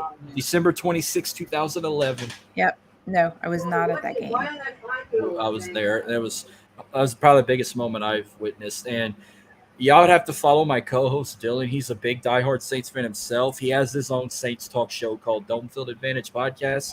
He was a season ticket holder from 2006 to 2019, and he can tell you about all the moments he's witnessed too. There isn't a bad seat in the house in the Dome. I've sat everywhere. I've literally sat everywhere in the Dome, from Plaza to the Suite to the Lodge, whatever you want to call it, Club. I've sat in the Terrace. There is not a bad seat in the Dome at all. I mean, the sight lines are really good in the Terrace. The food is really good in the Plaza. There isn't a bad seat at all. And you're lucky if you're someone from out of the area that's coming here to a Saints game, because there's hotels, within 10-15 minute walking distance. There's parking. We have parking. You don't have to, like at other stadiums, parking's like miles away. You literally can park in the garage in the Dome. And then we also have Champions Garage, which is, like, I guess. I'd rather just park in a garage. Yeah, I mean, just there is not a bad seat in the house, really, at all. Is there a lot of tailgating there? Yes. Without There's a doubt. tailgating, but it's like open not parking lots like we have in Pittsburgh. Mm-hmm. Under the overpass on the interstate, there's groups that have been tailgating there for decades. They have good tailgating, but it's not like LSU tailgating. Like LSU's like a whole different level, a whole different vibe. Like I've seen more people like just go bar hopping in and out more than tailgating. Like you see a little bit of everything. Like you'll see some tailgating, but they have what's called Champion Square. That's where all the action is before a game. Mm-hmm. Bands, they have bands on that start performing early. A lot of people will stay in Champion Square and listen to the bands when when the doors open to the Superdome. They open at like 10 for a 12 game. So it's like you can get in the Dome 2 hours before, watch the team warm up. Some people have their routines. My friends have religious routines. They go get their drinks, their food, they eat, they're done, within 30 minutes. Everything's picked up, cleaned up, ready to watch the team come out. I have friends that stay in Champion Square till 5 minutes before kickoff.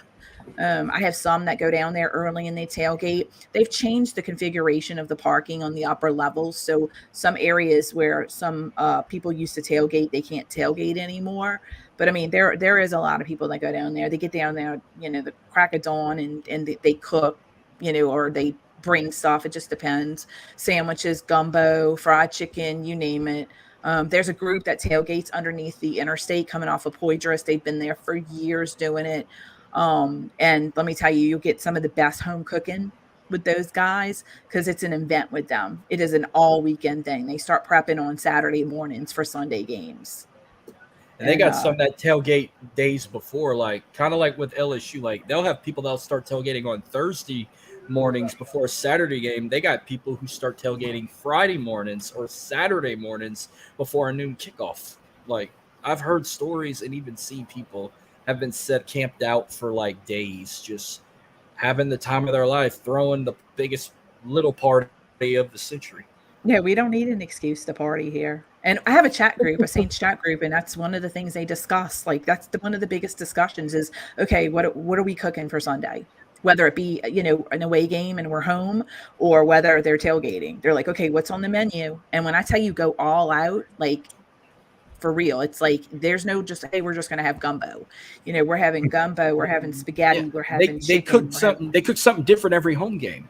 Yeah, but it's multiple things. Like, you don't go hungry. If you come and if you're hungry when you leave, there's something wrong. And they're the most hospitable people. Like, a stranger could walk up and just be like, hey, that smells so good. Come on over and get a plate. I've seen them do it before. And that's the best way to eat. That's the best way to eat before a game, because I shit you not, a freaking pack of nachos in the Superdome are probably like $14. You're close. Everything is so high in there. I probably paid like $9 for an aluminum bottle of beer one year, and I paid like almost $15 for a draft beer one time. And what would you prefer? Would you prefer nachos, or would you prefer some homemade fried chicken? I would do the tailgating, homemade fried chicken all the way. Homemade nachos are macaroni. like a game thing, though. Nachos That's what I get when I go. I get nachos. I get a nachos and a drink, and that lasts me the whole game. But man, like, there's nothing like some homemade baked macaroni and homemade fried chicken and jambalaya and gumbo. I mean, when I say they cook, they cook. It's, I mean, like, one time I got fussed at one time because I had some friends that were tailgating on the upper level of the parking garage, and they were like, hey, come on over and come have a sandwich or come get something. And, I knew I had my little routine and get my nachos and stuff. And it was like 9 o'clock in the morning. I really didn't feel like eating something like that. And they were all fussing at me. Go, you need to eat, get something, like trying to like make a plate for me. Here, take it. I was like, oh man. But I mean, that's New Orleans for you. Everybody's so friendly. And when they say make you a plate, they make you a whole mountain. Like, you'd have to walk to your say, car, but your car's like miles away. Your car might be like 4 miles away. Like, that's a long walk. You might as well eat it while you're walking. No, it's a plate for 3 people is what it is. It's not a plate for one person. Yes. So now, Tina, now that you're on the field, do you still go out and tailgate with them, or do you eat like the press food? I actually have not attended my first game yet. I will be hopefully attending the Texans game. Me too. But, hopefully, I'm trying to get tickets for that. I'm trying to get credentials for the Texans game too. That's not up to me. That's up to my boss, and maybe I'll get there. I haven't been in a press box yet. I mean, I haven't been to a regular season game since 2004. I've never been as a media member yet, so I mean, I'm hoping to see what that's like. Whether that is on the press box or even on the sidelines. I mean, I prefer sidelines because that's what I'm used to. Because, I mean, like I said, I've been playing ball since I was 11. I'd rather be on the sideline because I feel like that's the best seat in my house. But press box will be, I guess, second to none, too, as well. Yeah, I'm probably going to stick with my routine just because I have a lot of friends that tailgate. And for me, it's like a social event because a lot of us don't see each other outside of football. I mean, with life and, they have kids and a lot of my friends have moved out of the area over the last maybe 5 or 6 years, have lived there. Some live on the North Shore. Some of them live up in Baton Rouge. I have some friends that live in Lafayette, which is a 2-hour drive. So we don't get to see each other like we used to. So football is something that brings us together. So I probably will wind up sticking to my routine just because, I want to still see them. And also too, they have kids. I don't. And so, they're, especially right now, school started back up and things like that. So, I mean, it's a time for us to be able to get together and kind of catch up and just, even though it's only maybe an hour or two, but you take what you can get. Life is so fast paced now. You don't realize it. Like Drew Brees said something today and literally my jaw dropped. He said Balin, which was, freshman in high school, was a freshman in high school. Yeah, it's so hard to believe that. Like, my jaw dropped. I was like, there's no way. And then I did the math and I'm like, yeah, Tina, yeah. But it blew my mind. I was in 7th grade when he did that in the Super Bowl. I was in 7th grade. I was a time is sophomore just in college. escaping us. It really is. So, you got to sneak in those time with the people that matter in your life when you can. And what better time than in a Saints game? That's still crazy. Like, yeah, I remember it seemed like yesterday. I still see those moments replay over and over of like the Saints celebrating in Miami and, Brees celebrating with his firstborn as a baby. And like, that was like the picture of the century. And then now all of a sudden he's in high school, which I don't know if Drew Brees is still living in New Orleans with his family or if they live like West Coast. Because I thought at one point that they said he was living in LA or something. They sold their home. He does have a place here in New Orleans. He has a condo, but they sold their house uptown. He does live full time in California. It's still crazy. Like, hopefully his son can like get recognized from college. I'd like to see what he does in his near future. He'd be a star like Yeah, his because all the dad. boys, he said today, all the boys are playing ball. I mean, if Arch Manning can do it, and Archie and Cooper and all that whole I was dynasty. yeah. Well, I seen Arch play a playoff game down here. I was on my way to Baton Rouge for an LSU game, and I was like, I live about 30 miles outside of Lafayette, so I was like, oh, I get to see Arch. I'm going to Lafayette Christian playoff game. I'm like, oh, I want to see him. I want to see Arch Manning play in person, and they got decimated. And it got so bad, I was literally going to go walk across the opposite side and go meet Peyton Manning finally. And I'm like, you know what? They probably saw enough. Peyton Manning left at halftime. That's how bad the game was. They were losing that bad. I'm like, well, I'm not going to go interrupt the Manning family. By halftime, I saw Peyton Manning walk out and people were trying to chase him out the stadium. Well, they're here regularly for Mardi Gras, so just kind of keep an eye out. But they're always people see Peyton and Eli here for Mardi Gras, so you'll get your chance Well, eventually to see them Mardi I've Gras. been to their restaurant a bunch of times. I always go to try and see if they're there, but they're never there. Is Gruden coaching Derek Carr right now? No, everything I've He's been told. I mean, no, he's consulting, but the way Is he that there? at the Is game not he at in the New today, moment. Orleans? Not at the no, He's he's moment. not in New Orleans. so the one thing I can compare it to is I don't know if anyone follows the Pelicans. He's kind of like in that Mike D'Antoni role. I do. Mike D'Antoni is considered to be a consultant with the Pelicans, but you don't see him on the sideline next to or on the bench next to Willie Green. Just kind of like you won't see John Gruden standing on the sidelines next to Dennis Allen. Kind of like, I mean, I'm sure Marcus will understand. I mean, when LSU had that 2019 run, we had legendary coach John Robinson as a consultant, and he Mm-hmm. wasn't on the Oh, sideline. So, I mean, now I know he has a lot, like, I mean, bad taste in people's mouths after all that stuff went down. But if you ask me from a football sense, it makes sense. I mean, I'd love to have him on the staff full time as just like, assistant head coach. He doesn't even have to do anything. Just give him a title, let him stand on the sidelines. Go at hey, if it's anything need to go ask a question, go ask him. But I mean, no, he's just a consultant. He's been at a few practices during camp, which unfortunately I missed that day. But he is just consulting because it's like I was telling people when there was rumors of Carr coming here. I mean, we run a similar offensive scheme to what Gruden did in Oakland and Vegas, and Carr had his three best years as a player under John Gruden's tutelage. And I've told people that from the beginning. Everyone keeps talking about how horrible of a person he is. He may very well be a horrible person. I'm not going to be the judge or the executioner on that. I'll leave that to everybody else. But in the football sense, makes perfect sense. I mean, John Gruden, him and Sean Payton go back to the Philadelphia Eagles days. It was on the same staff. So like I said, it makes sense to have Gruden out Everyone's there. around here. Everyone's saying that Derek Carr and Gruden are very close, They are. and they were just whenever they went to Oakland or Vegas, whatever. They just were like friends, just being honest about what needs fixed. I A lot mean, of people didn't understand that.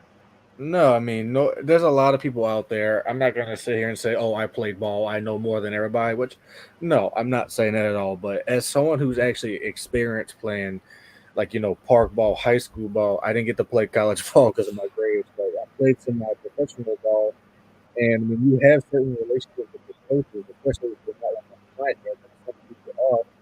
I mean, there's times like I can call one of my old coaches and I need to offer the time I played since I was 11, and they'd be happy to talk to me. The player coach relationship is just so good. The fact that someone like Gruden who has an angry, turkey looking face, you wouldn't expect to be like such a nice guy, but not 30. A really nice guy to his players. Not really a whole type of coach, but I think people see that. But I really think people don't really understand how Gruden they played their best together, but they might not get the results. him. Okay, trying to do it with us, but he was tough. That's why they brought him in. It makes sense. Some Pete used to do that all the time. He used to brought in Tom Coughlin, Mike Hart, many other different players. It was I don't, it's not unusual. It really is. So, I get why people have quarrels with it. I do in the personal sense, but in the football sense, it just makes sense to me. It's no different than when Parcells was here visiting Exactly. the team with Sean Payton. And just like Sean Payton and Drew Brees they're very close. Sean Payton is very close to Mickey Loomis. Gruden and Carr obviously have a good working relationship. I mean, he was his coach, so they're going to have a relationship. So he was here as a consultant, to give it advice. It to me, it's just I think people are just negativity sells. So people are going to run with it. They're going to have their opinion. But I mean, if Gruden feels like his relation if the Saints feel like Gruden's relationship with Carr is something that he can come here for 3 days over the weekend, hang out in New Orleans, have a good time, visit with his old quarterback and give him some advice and nitpick a couple of things that's going to help him, and then he goes back home. I mean, like I said, it's not like the Saints have never done this before. They've brought in players before. I mean, they've brought in old personnel. They brought in ex-coaches, ex-players. They have a mentorship program with a lot of ex-players. Jari Evans is here coaching, which I would absolutely love for the Saints to hire him as an offensive line coach. I think he would be, such a benefit for the guys, especially the younger ones. But the Saints have done this. If you go back and look at the history of ex-Saints players, former players that are now or have been in some capacity with the Saints, you'd have a very long list. Brian Young, Deuce McAllister, Zach Strief. There's been a lot of ex-players that are, were here in some capacity with the team, whether coaching, mentor, consultants. I mean, it's just, to me, I wasn't really shocked or surprised over it because I've seen the team do this in the past, with other people. But again, like I said, negativity, everybody wants to take the story and run with it because of, things that he did in the past, which I'm not going to even comment on that. The fact is, he is a former coach who coached our quarterback who had some very good years. And I want Derek Carr to succeed here. So if having a couple pep talks and a couple consultations with Gruden, over a few days, we may never see him again. This in a year could be possibly a non-issue. Do I think they're going to hire him? No, I don't see a spot for him with the team. But I mean, anything can happen. I wouldn't mind it. I'm advocating for Jari Evans because I was very excited when I saw they brought him in this year as a mentor, and I think he would be a great coach. But I don't know if it's going to happen because I see like Bushwild and Stinchcombe today on TV. They were commentating, and a lot of our ex-players, have moved on. Mark Ingram, another one who's now on television. But I mean, to bring somebody in to be a mentor for the players, especially like you mentioned about Jimmy Graham and the veteran leadership. It's just these young guys need that. Football is as much mental as it is physical. And these young guys who've never experienced, just life in football, just outside of being on the field, just everything that comes with it. First time, you have notoriety and you're making decent money. I mean, there's a lot of things it's one of the reasons why they have seminars, rookie seminars, before the season for players to come in and, they have financial advisors. They have, people that come in and consult them on different things, different aspects of, what life is like in the NFL. You just have to be prepared for it. It's people look at him like, oh, you're a football player now, but I mean, they're a person just like us. Their life is just, completely different for 6-7 months out of the year. They play a very physical game, but it also a lot comes with that you don't hear or see what happens on Sundays on the football field. I agree. All right. Marcus, you got anything else, bud? I just hope they can make it to Vegas. I mean, if you talking about I can't predict. I don't want to make a prediction how their regular season could go. I mean, who doesn't want their team to have a perfect season? I mean, you're going to win some and lose some, but if you're talking about division, the way they played today, I was like, the way especially that first team, I said, oh, they can definitely take the NFC South. But you know how that's going to go down. You know, when I compare the other three teams with what they got now, I see them sweeping the Falcons, which I love when they do that. I could see that happening. I could see them sweeping Tampa Bay, and the fact Tom Brady's there no more. The Tampa Bay is kind of one and done now, but it's always Carolina. Like it's just they can never sweep the Panthers. They always win one and drop the other, and it's usually we drop them at home and we beat them on the road. There are times we've beaten them at home and we lost to them in Charlotte, but most of the time the outcome is on the road or losing at home with them. So I see them going just one division loss, but they still take the division. We have issues with rookie quarterbacks too. Yeah. I mean, like for some reason they get our number. We make rookie quarterbacks look like, all pro quarterbacks. I don't know why, but I feel like I feel like the Panthers are going to be our, biggest challenge. That's still everybody's saying this year. I don't see why we can't take the division. Baker Mayfield, we're not, he is not getting our number this year. I'm sorry, no. But tell me about Baker Mayfield. No, here's what I'll say though. I mean, I went to camp last year. Yeah, last year was my first year going to training camp, and this was my second year. And as I know, I keep bringing this up, and I swear I'm not trying to flex. As someone who's actually played the game and has experience in a film room, and on the field, I know when something is off, like the vibe is off with the team. And last year when I went to a few practices. I'm watching Jameis out there. I'm watching the offense. I'm like, oh no. Because, I mean, I would come home. My dad would ask me, hey, how'd the team look today? I'm like, well, Andy Dalton looks good. He was like, okay, what else? I'm like, Andy Dalton looks good. And that's when I was like, people should probably sound the alarms if I'm coming back to saying that. Because, I mean, the defense didn't look all that great. The offense didn't look – I mean, Jameis looked like he didn't look great at all. I mean, I know Tina likes Jameis, and I'm not trying to bash him. This ain't just about him, but, I mean, then when they went out there and played, I mean, I know they had that Falcons game, and he got hurt and everything, but it was just like, man, when I got back from camp, I was riding back with my boss, and we was just quiet last year, and then he finally asked me, he said, did they look like they practiced soft? I'm like, yeah, now that you mention it, yeah, and I'm like, we practiced harder when I was in high school and semi-pro. And it was like, when somebody would make a mistake, like, okay, Kamara would, like, run with the ball and then fumble it. Nobody would scream. Nobody would do nothing. And I remember I went to mini camp in 2015 when I was a senior in high school with my friend. If that happened on their showing, you would hear a lot of yelling. Mm-hmm. Now, last year, you didn't hear that. Now, this year, I'm like, oh, no. I mean, last year I came back. I'm like, look, I see 6 to 7 wins. This does not look good this year, and we got 7 wins. Weird. Like I mentioned before, last year was just off. Like, I think Sean unexpectedly leaving the questions and concerns that happened with that, and, the things we were hearing about, him wanting to take time off.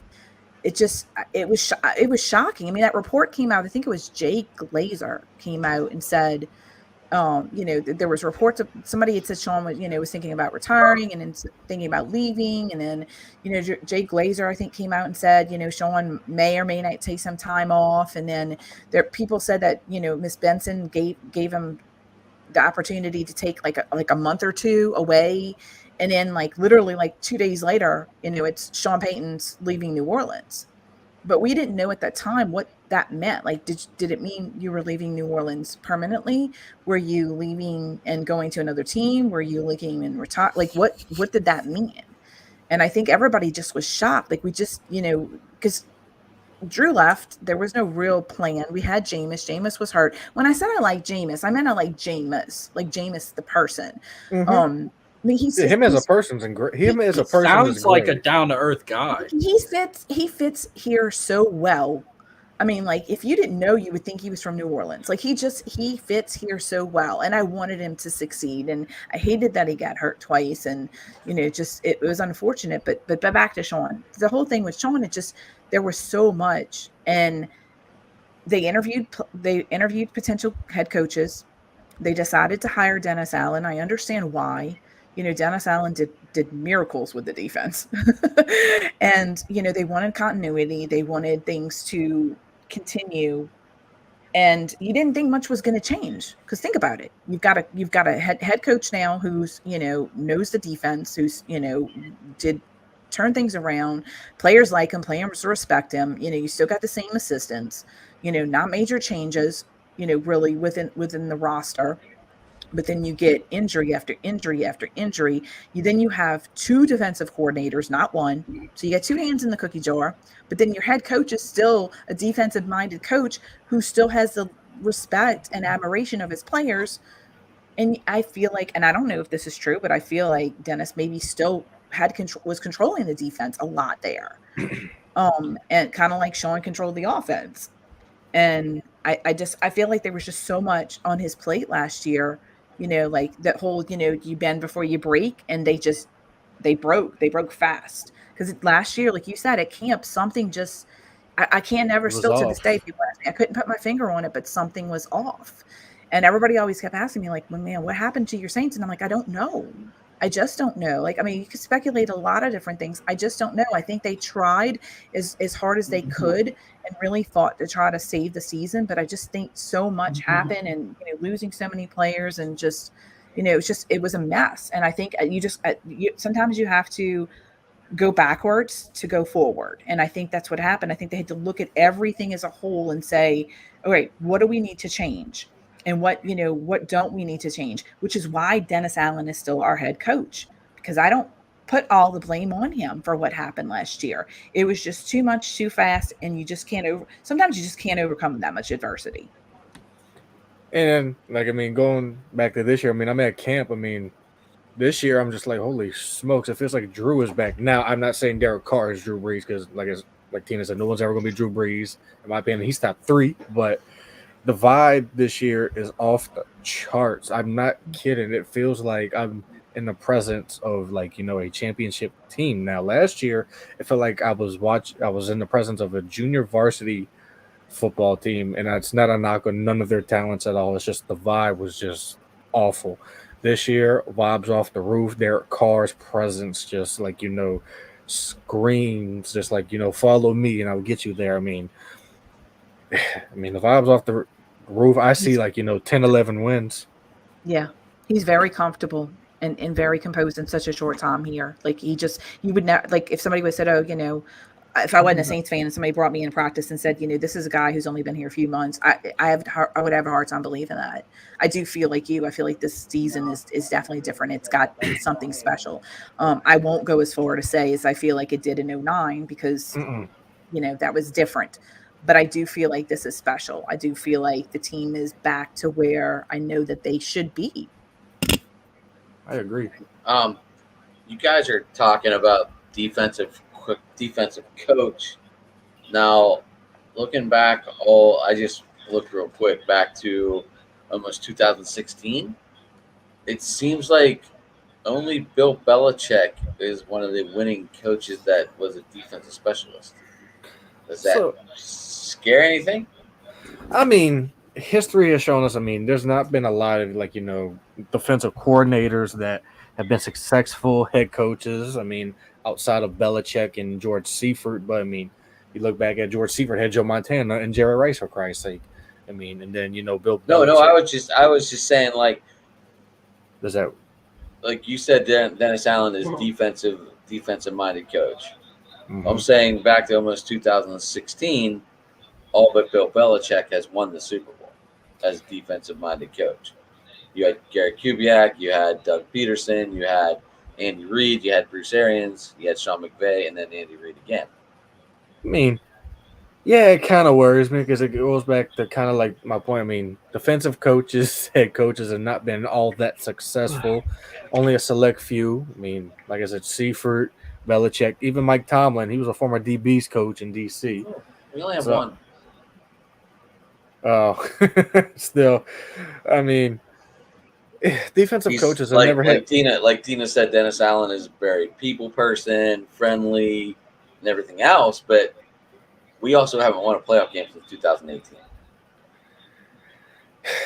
I mean, like I said, defensive coaches don't have the best of luck when it comes to winning. I mean, offense scores points, defense wins you championships. But I mean, and this is an offensive-minded league. You need an offensive-minded coach and just have someone handle the defense. Now, DA is probably going to be handling the defense on a collaborative effort with Joe Woods, but I mean, I'm not the biggest fan of it. And like I said, I played defense, and I mean, the offensive-minded coaches are kind of, in my opinion, better. I would feel more comfortable, but I mean, this year, I'm okay with it, I guess.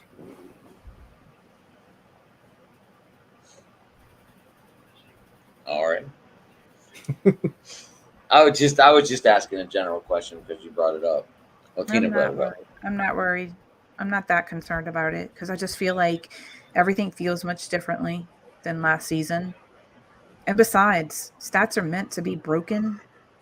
Records are meant to be broken. I mean, if you want to go back to things with, relative to the Saints, Drew Brees should have never signed here after a devastating shoulder injury and put up the numbers he did. That was a career-ending injury for, most quarterbacks, and he came back better and stronger. I mean, I don't put a lot of stock in those kind of things. I mean, yeah, defenses do win championships. You have to have a high-powered offense. I mean, Patrick Mahomes, man, if we would have drafted Patrick Mahomes, if the Chiefs wouldn't have jumped us. I hate to bring that up. That is the worst sore subject with New Orleans Saints fans right now, because of the success they've had in Kansas City. But I mean,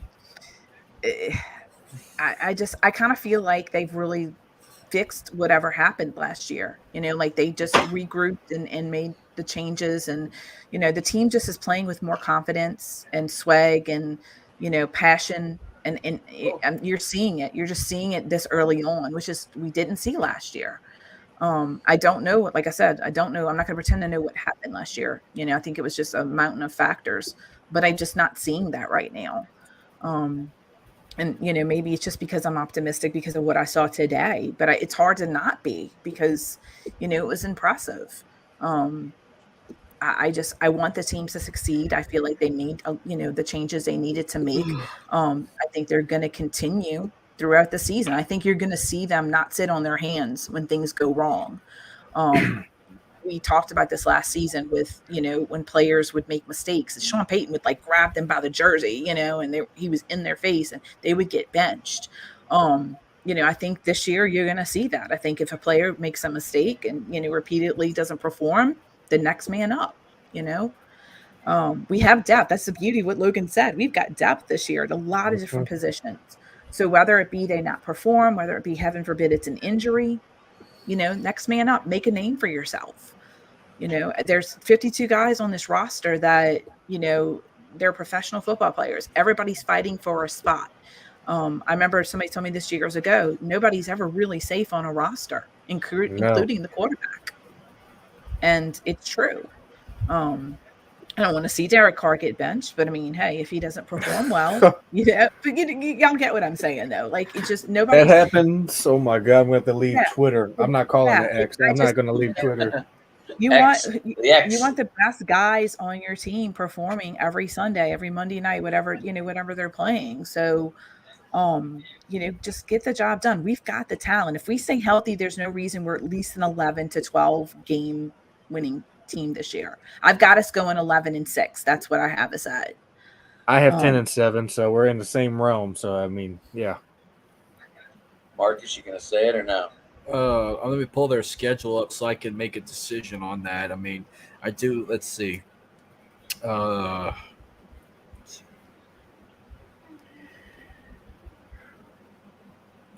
just gonna name off the top of my head when I look at these games. Titans win, might be a close win.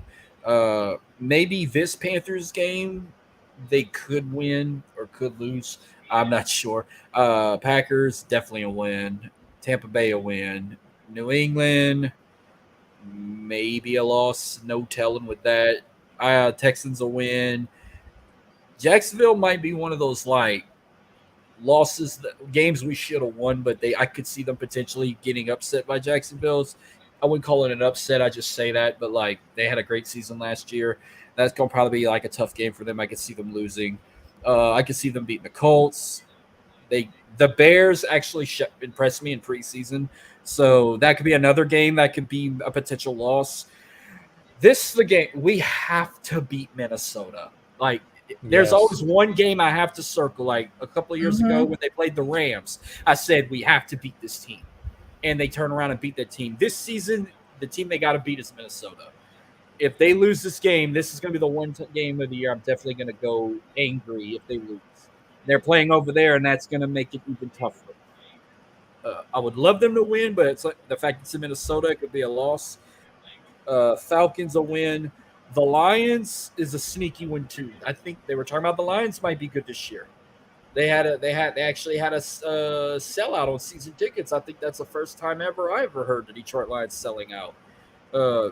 This Panthers game, like I said, could be a win or a loss. I see them beating the Giants. I see them winning out after the Carolina game. I see them beating the Giants. I see them beating the Rams. I see them beating Tampa Bay again, and I see them beating the Falcons again. So I could see them for sure getting 10 wins. Yeah, like 12-5. 12-5, 11-6, 10-7, 11-6. Either way, they win the division. I see them winning the division either way. I'm like you. I'm questioning Jacksonville, and the reason being is because it's a short week. It's a short week. Night. Yeah, it's a short week, and that's why I have them dropping that game.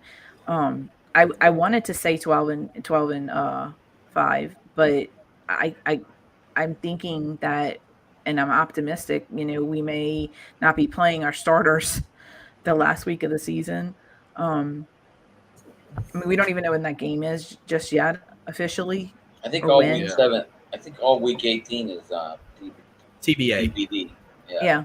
So it's a loss. Like if they already got the division in the bag and they don't have to play the starters. Yeah. But I mean, they could just take a loss. But then again, you want them to win if you want them to get that bye. I mean, that's what everyone's going to say. Yeah. We got everything else. We just need the bye. And if they lose the game and they don't get the bye and they got to play a wild card, it's like, well, at least you get to see them play another week. You ain't got to wait 2 weeks. The Vikings bother me, especially because we lost to them last year. We have to be. We had an undefeated record in London. Yeah, and they ruined it. Their fans are just obnoxious. They really are. They weren't. I'm sorry. Yeah, I'm sorry to cut you off. They weren't up until a couple seasons ago. And if I have to see one more replay of the Minnesota Miracle, yeah, I mean, I don't know what's worse. The Minnesota. I mean, I know what's worse, but I'm just saying in terms like I thought the Minnesota Miracle was the worst thing that happened to us until the no call the following year. Which here's the thing: the difference between both is like when the Minnesota Miracle happened, I just kept my head down for a while and I just walked in the sunset and moved on.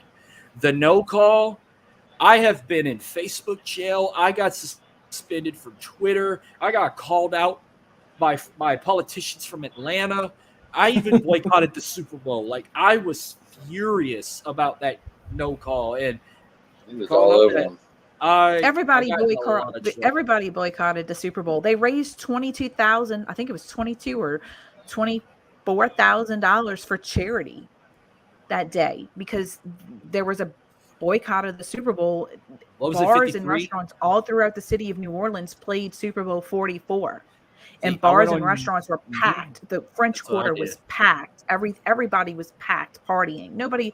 The Super Bowl had the lowest ratings ever in the city of New Orleans. And actually the Super Bowl itself had very low ratings. Wasn't the lowest, but they were nobody wanted to see that. I didn't watch it. Nobody wanted to see Jared Goff versus Tom Brady. We wanted the dream match, and they took it away from us. NFL fans of watching two of the greatest quarterbacks that ever played the game in a Super Bowl. You deprived the city of Atlanta of millions and millions of dollars because Saints fans would have flocked the city with or without tickets. They would have been in that city spending their money. The hotels would have been booked. The restaurants would have been booked. And I can tell you this, the Saints would have scored more than 3 freaking points in the Super Bowl. No I mean, doubt. you would have probably had one of the highest rated Super Bowls ever instead of you had one of the lowest. But you know what? I mean, I'm still angry. I'm that fan. I'm very petty because of, what happened, because we still haven't gotten an apology. Nothing happened. Nothing, officiating is still just horrific within the league. And Yeah. it's not just Saints, but I mean, I look at it like this, like I would have loved to have witnessed that. And I was planning on going, and I had already taken off of work. I knew we were going to the Super Bowl, and it was perfect. Cause like I said earlier, my in-laws are in the area. I had a place to stay. I was going to be at the game. But you deprive NFL of fans of something that, once in a lifetime game. Drew would have probably won the Super Bowl, retired, and, solidified himself as one of the top 5 because he had a second ring, which is the only reason why he's probably not in this hall. As most people always tell me, he's not a top 5. He only has one Super Bowl ring. Well, Okay, he's broken every single record known to man. Thank you. They always do that kind of argument with like Michael Jordan and LeBron. Like, yeah, Tom Brady got all the rings, but Drew Brees has the record book. Drew Brees The Super Bowl is every a team effort, though.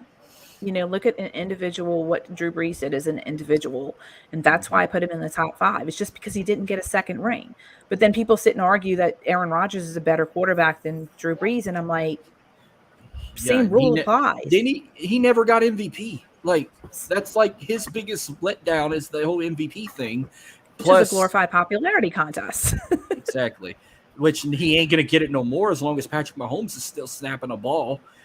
He's gonna be getting all them MVP over Aaron Rodgers. And yeah, we were blessed to say we got a Peyton Manning Drew Brees Super Bowl, but a Tom Brady Drew Brees would have been a higher level to see, because that's the two they always talk about. Yeah, they've played quite often in the regular season, but it wouldn't have been the same. Playing on the biggest stage in your rival's stadium on behalf, playing that in Atlanta to piss the Falcon fans off even more, would have been top shelf, top notch, top. It would have been the highest pinnacle for us as a middle finger to Atlanta and to the Tom Brady diehards. When you have restaurant owners and business owners saying that they wish that the Saints would have been in the Super Bowl because they knew what it would have meant for their bottom line, and for the amount of money that they would have brought in. I mean, business owners came out and said that, like, they wanted the Saints there because they knew, like, hotels would have been, not just in the city of Atlanta, but, all the surrounding areas would have been sold out. I mean, I know fans that went to Miami that didn't have tickets. And they went just because they wanted to be there and be in the party and be in, the atmosphere. Same thing with Atlanta. You wouldn't have been able to get tickets, $10,000, whatever it costs for a Super Bowl ticket, but they'd have been in the city celebrating, buying merchandise, buying drinks, buying food, just partying there. So I couldn't do that. I couldn't do that. Like, if I'm gonna be, so this year it's in Vegas. Like, if they make it, let's say they make it to Vegas. If I go to Vegas, I want to go to the game, which, yeah, it costs like trying to buy a house these days to get a Super Bowl ticket. Same thing like with LSU. Like LSU always wins the national championship in New Orleans. So every time they host it, you're guaranteed LSU's going. I don't go to it because I'm not at the game. I want to be in the dome with it all happening. I don't want to be at a random bar in the party vibe. Yeah, I'm pretty sure it's fun, but it's like I'm the type that has to be at the game for stuff like this, especially when it comes to like LSU, Alabama. See, I'm very passionate with LSU. I'm a season ticket holder for them. When it's LSU, Alabama week, if I'm not in the game, I don't want to be in Baton Rouge, because the last time that happened, I didn't get tickets. I had to watch the game from a tailgate party from the outside. Even though we lost the game, it was not the same. Being at the game is a whole different vibe. And with how the outcome came last year, it was the greatest day of my life. Plus, when you add the Astros winning the World Series, that November 5th, nothing's going to touch November 5th, 2022, unless I'm either getting married or the day my kid is born. Vegas is such a great city, and I've been one time. Could you imagine, like, if the Saints made the Super Bowl, who would take over that city? Well, we got robbed. we got robbed during the pandemic because when the Raiders hosted us in their first ever game at Allegiant Stadium, we'd have had more fans than they did if we were in normalcy. Mm-hmm. Can you imagine I will Saints, say the that Who Dat Saints, Nation in they the travel Las very Vegas well. Strip? Can you Yeah. imagine the Who Dat Nation taking over the Las Vegas Strip? They travel very well. Saints fans travel extremely well, and they are not cheap. They spend their money. And They wait, tip well. They just they want to go. They're not staying in the hotel. Going to the hotel bar. They're going to all the little, you know, um, t- tourist, whatever you want to call them places, and they spend their money and they go in packs and they know how to party and they enjoy it. Vegas would love to have New Orleans there. well, I'm going to give you a prime example. They better get ready because next year, I don't remember the date. I thought it was September 2nd, 2024 or September 1st. LSU is playing USC at Allegiant Stadium. Wait till LSU fans get over there in Vegas. You thought the Saints fans were crazy? Wait till LSU gets over there next year when they play USC in the opening of the 2024 season. I tell y'all what I They're- can't wait for is the Super Bowl here. I had the opportunity. The last Super Bowl that New Orleans hosted was to go to the NFL experience. I got to go to the host party the first night and Mardi Gras. I don't know what they call it now, but it's Blaine Kearns Museum, Mardi Gras World. They had a big, huge party there. I can't wait for that for the city of New Orleans because I don't know what they have planned, but New Orleans is going to show up and show out. Well, as long as the lights don't go out again, like the last time they hosted a Super Bowl. I think we're good with this multi-billion-dollar renovation that they've been doing over the last couple of years. I love it. I love the new suite. That's all. No, it is getting a little bit late for me. I know this is probably unprofessional of me, but I actually have to get going. I was going to see if we have anything left. We went through records. We talked about Vegas. Obviously, the future podcasters sitting in the background tonight, taking first-hand notes. It was nice meeting y'all two for the first time. And if y'all ever want to come on SAT and talk Saints or whatever, give me a holler. I was going to ask Logan. I'm planning on doing a preseason 1 recap on their game against the Chiefs if you'd like to join. And then when the following week comes, after the Chargers game, I was going to invite Tina for that one if you guys like to come on within the next week. Well, just send me a message and I'll check my schedule because, my schedule's never set in stone. So just send me a message and we'll see what we can get done. Logan, I know I want to sit down with you and Luke and go over the whole USFL over on the other channel. That'd be fun too. Oh, please. We do a show with Luke joined our channel for your USFL recap pretty much the whole rest of the season. After we talked to him once, he always came back, and then I got to meet him in Canton. Luke's a great guy. Oh yeah, he's a funny. I've never met none of those USFL guys yet. I'm waiting for us to be here next year so I can actually meet them. I met Ducky. I met James. I met. It was a good time, man. I'm waiting to meet them next year. I'm quite hopeful from all the things I'm hearing that the Breakers will be in New Orleans or Metairie next year in 2024. I heard Yeoman Stadium. No? Nope. Wow. So they're going to go to the Shrine? Baby Cake Stadium? I can't speak on it. Okay. I'm happy we have a USF. I'm happy they brought the Breakers back. I'm happy for just sports here in general. Baton Rouge just got a hockey team. What? Yeah, worst name ever. I know. Let's hear it. The Zydeco. The Louisiana Zydeco. The Baton Rouge Zydeco. Terrible. It should have been the Red Sticks. They should have been that, or they should have brought back the Kingfish. Yep. I thought they were going to roll with that for sure. Like, no. When you think of Baton Rouge, do you think it's Zydeco? Like, no, that's where I live. Yeah, that's what I'm saying. Like, I would think so. But we're excited. They did 3 exhibition games. Are they doing ECL or is it like what is it? I think it's ECHL, huh? Yeah, it's a Philly. What minor league team is it? They're owned by the Florida Panthers. Okay, so it's a Florida Panthers team. Okay. I was an Ice Gators fan growing up. Like, they used to be owned by the Red Wings, and then they sold it to the Maple Leafs. That's after like 2000.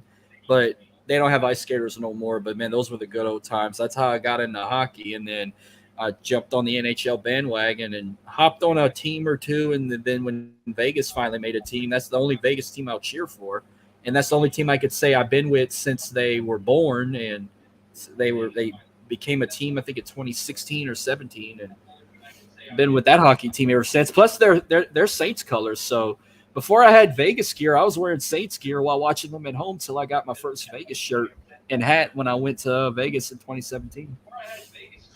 All right. So I thank you all for coming on. Thank Um, you. We'll go through the recap of Logan. How do people get you? Then we'll go Tina. Then we'll go Marcus. And then we'll go me. And then we will be done. And I cannot thank you guys enough for coming on tonight. So for me, there's my Twitter name. I'm not calling it X. At the Soulman57. I have a YouTube show called Sports A2Fe that I just recently came out with. Yeah, I like that. I mean, send me the link so we can sub. Okay, I can do that. Then I also have a website via Wix that I'm working on revamping, on renaming. So I'm probably just going to call it sportsa2fade.com just so it can be all about the show and all my other writings that I do on there. And I have the same username or handle on Instagram, and you can just find me on Facebook as well by just searching my name. I mean, I'm not hard to find. Tina? And I'm Tina Howell. You can catch me on Twitter at the NOLA Girl. I also have a podcast called Floor Strilly Podcast. We talk about all things New Orleans. I'm also a writer for Newsbreak and the editor-in-chief of Canal Street Chronicles, which is your one-stop shop for all your Saints news and information. Nice. Of course, Tina, do you have a YouTube channel too? I do not have a YouTube channel. Oh, are you working on one or not? To be determined. It's been discussed. My producer and I has something they want to do. That we did put our podcast up briefly on YouTube for a while, but we're thinking about doing something more live based, with the show, and also remote with events, like actually attending events. Like, this weekend was Red Dress Run. That's kind of a bad one to use, but last weekend was Satchmo Fest. So we're, to go there, with press credentials and do live events there. So something we're talking about. I got my hands in a lot of different things right now. So I don't want to get overloaded and, sacrifice quality and with everything, but we're thinking about it. We're seeing. Okay. All right. Marcus? Of course, I'm on Twitter at MarcusElite337. Follow me on Facebook. Follow me on Instagram. Subscribe to my YouTube channel. I have a show called SAT Sports, part of Driver to the Top Productions, where I cover all things New Orleans Saints, Houston Astros, and LSU Tigers.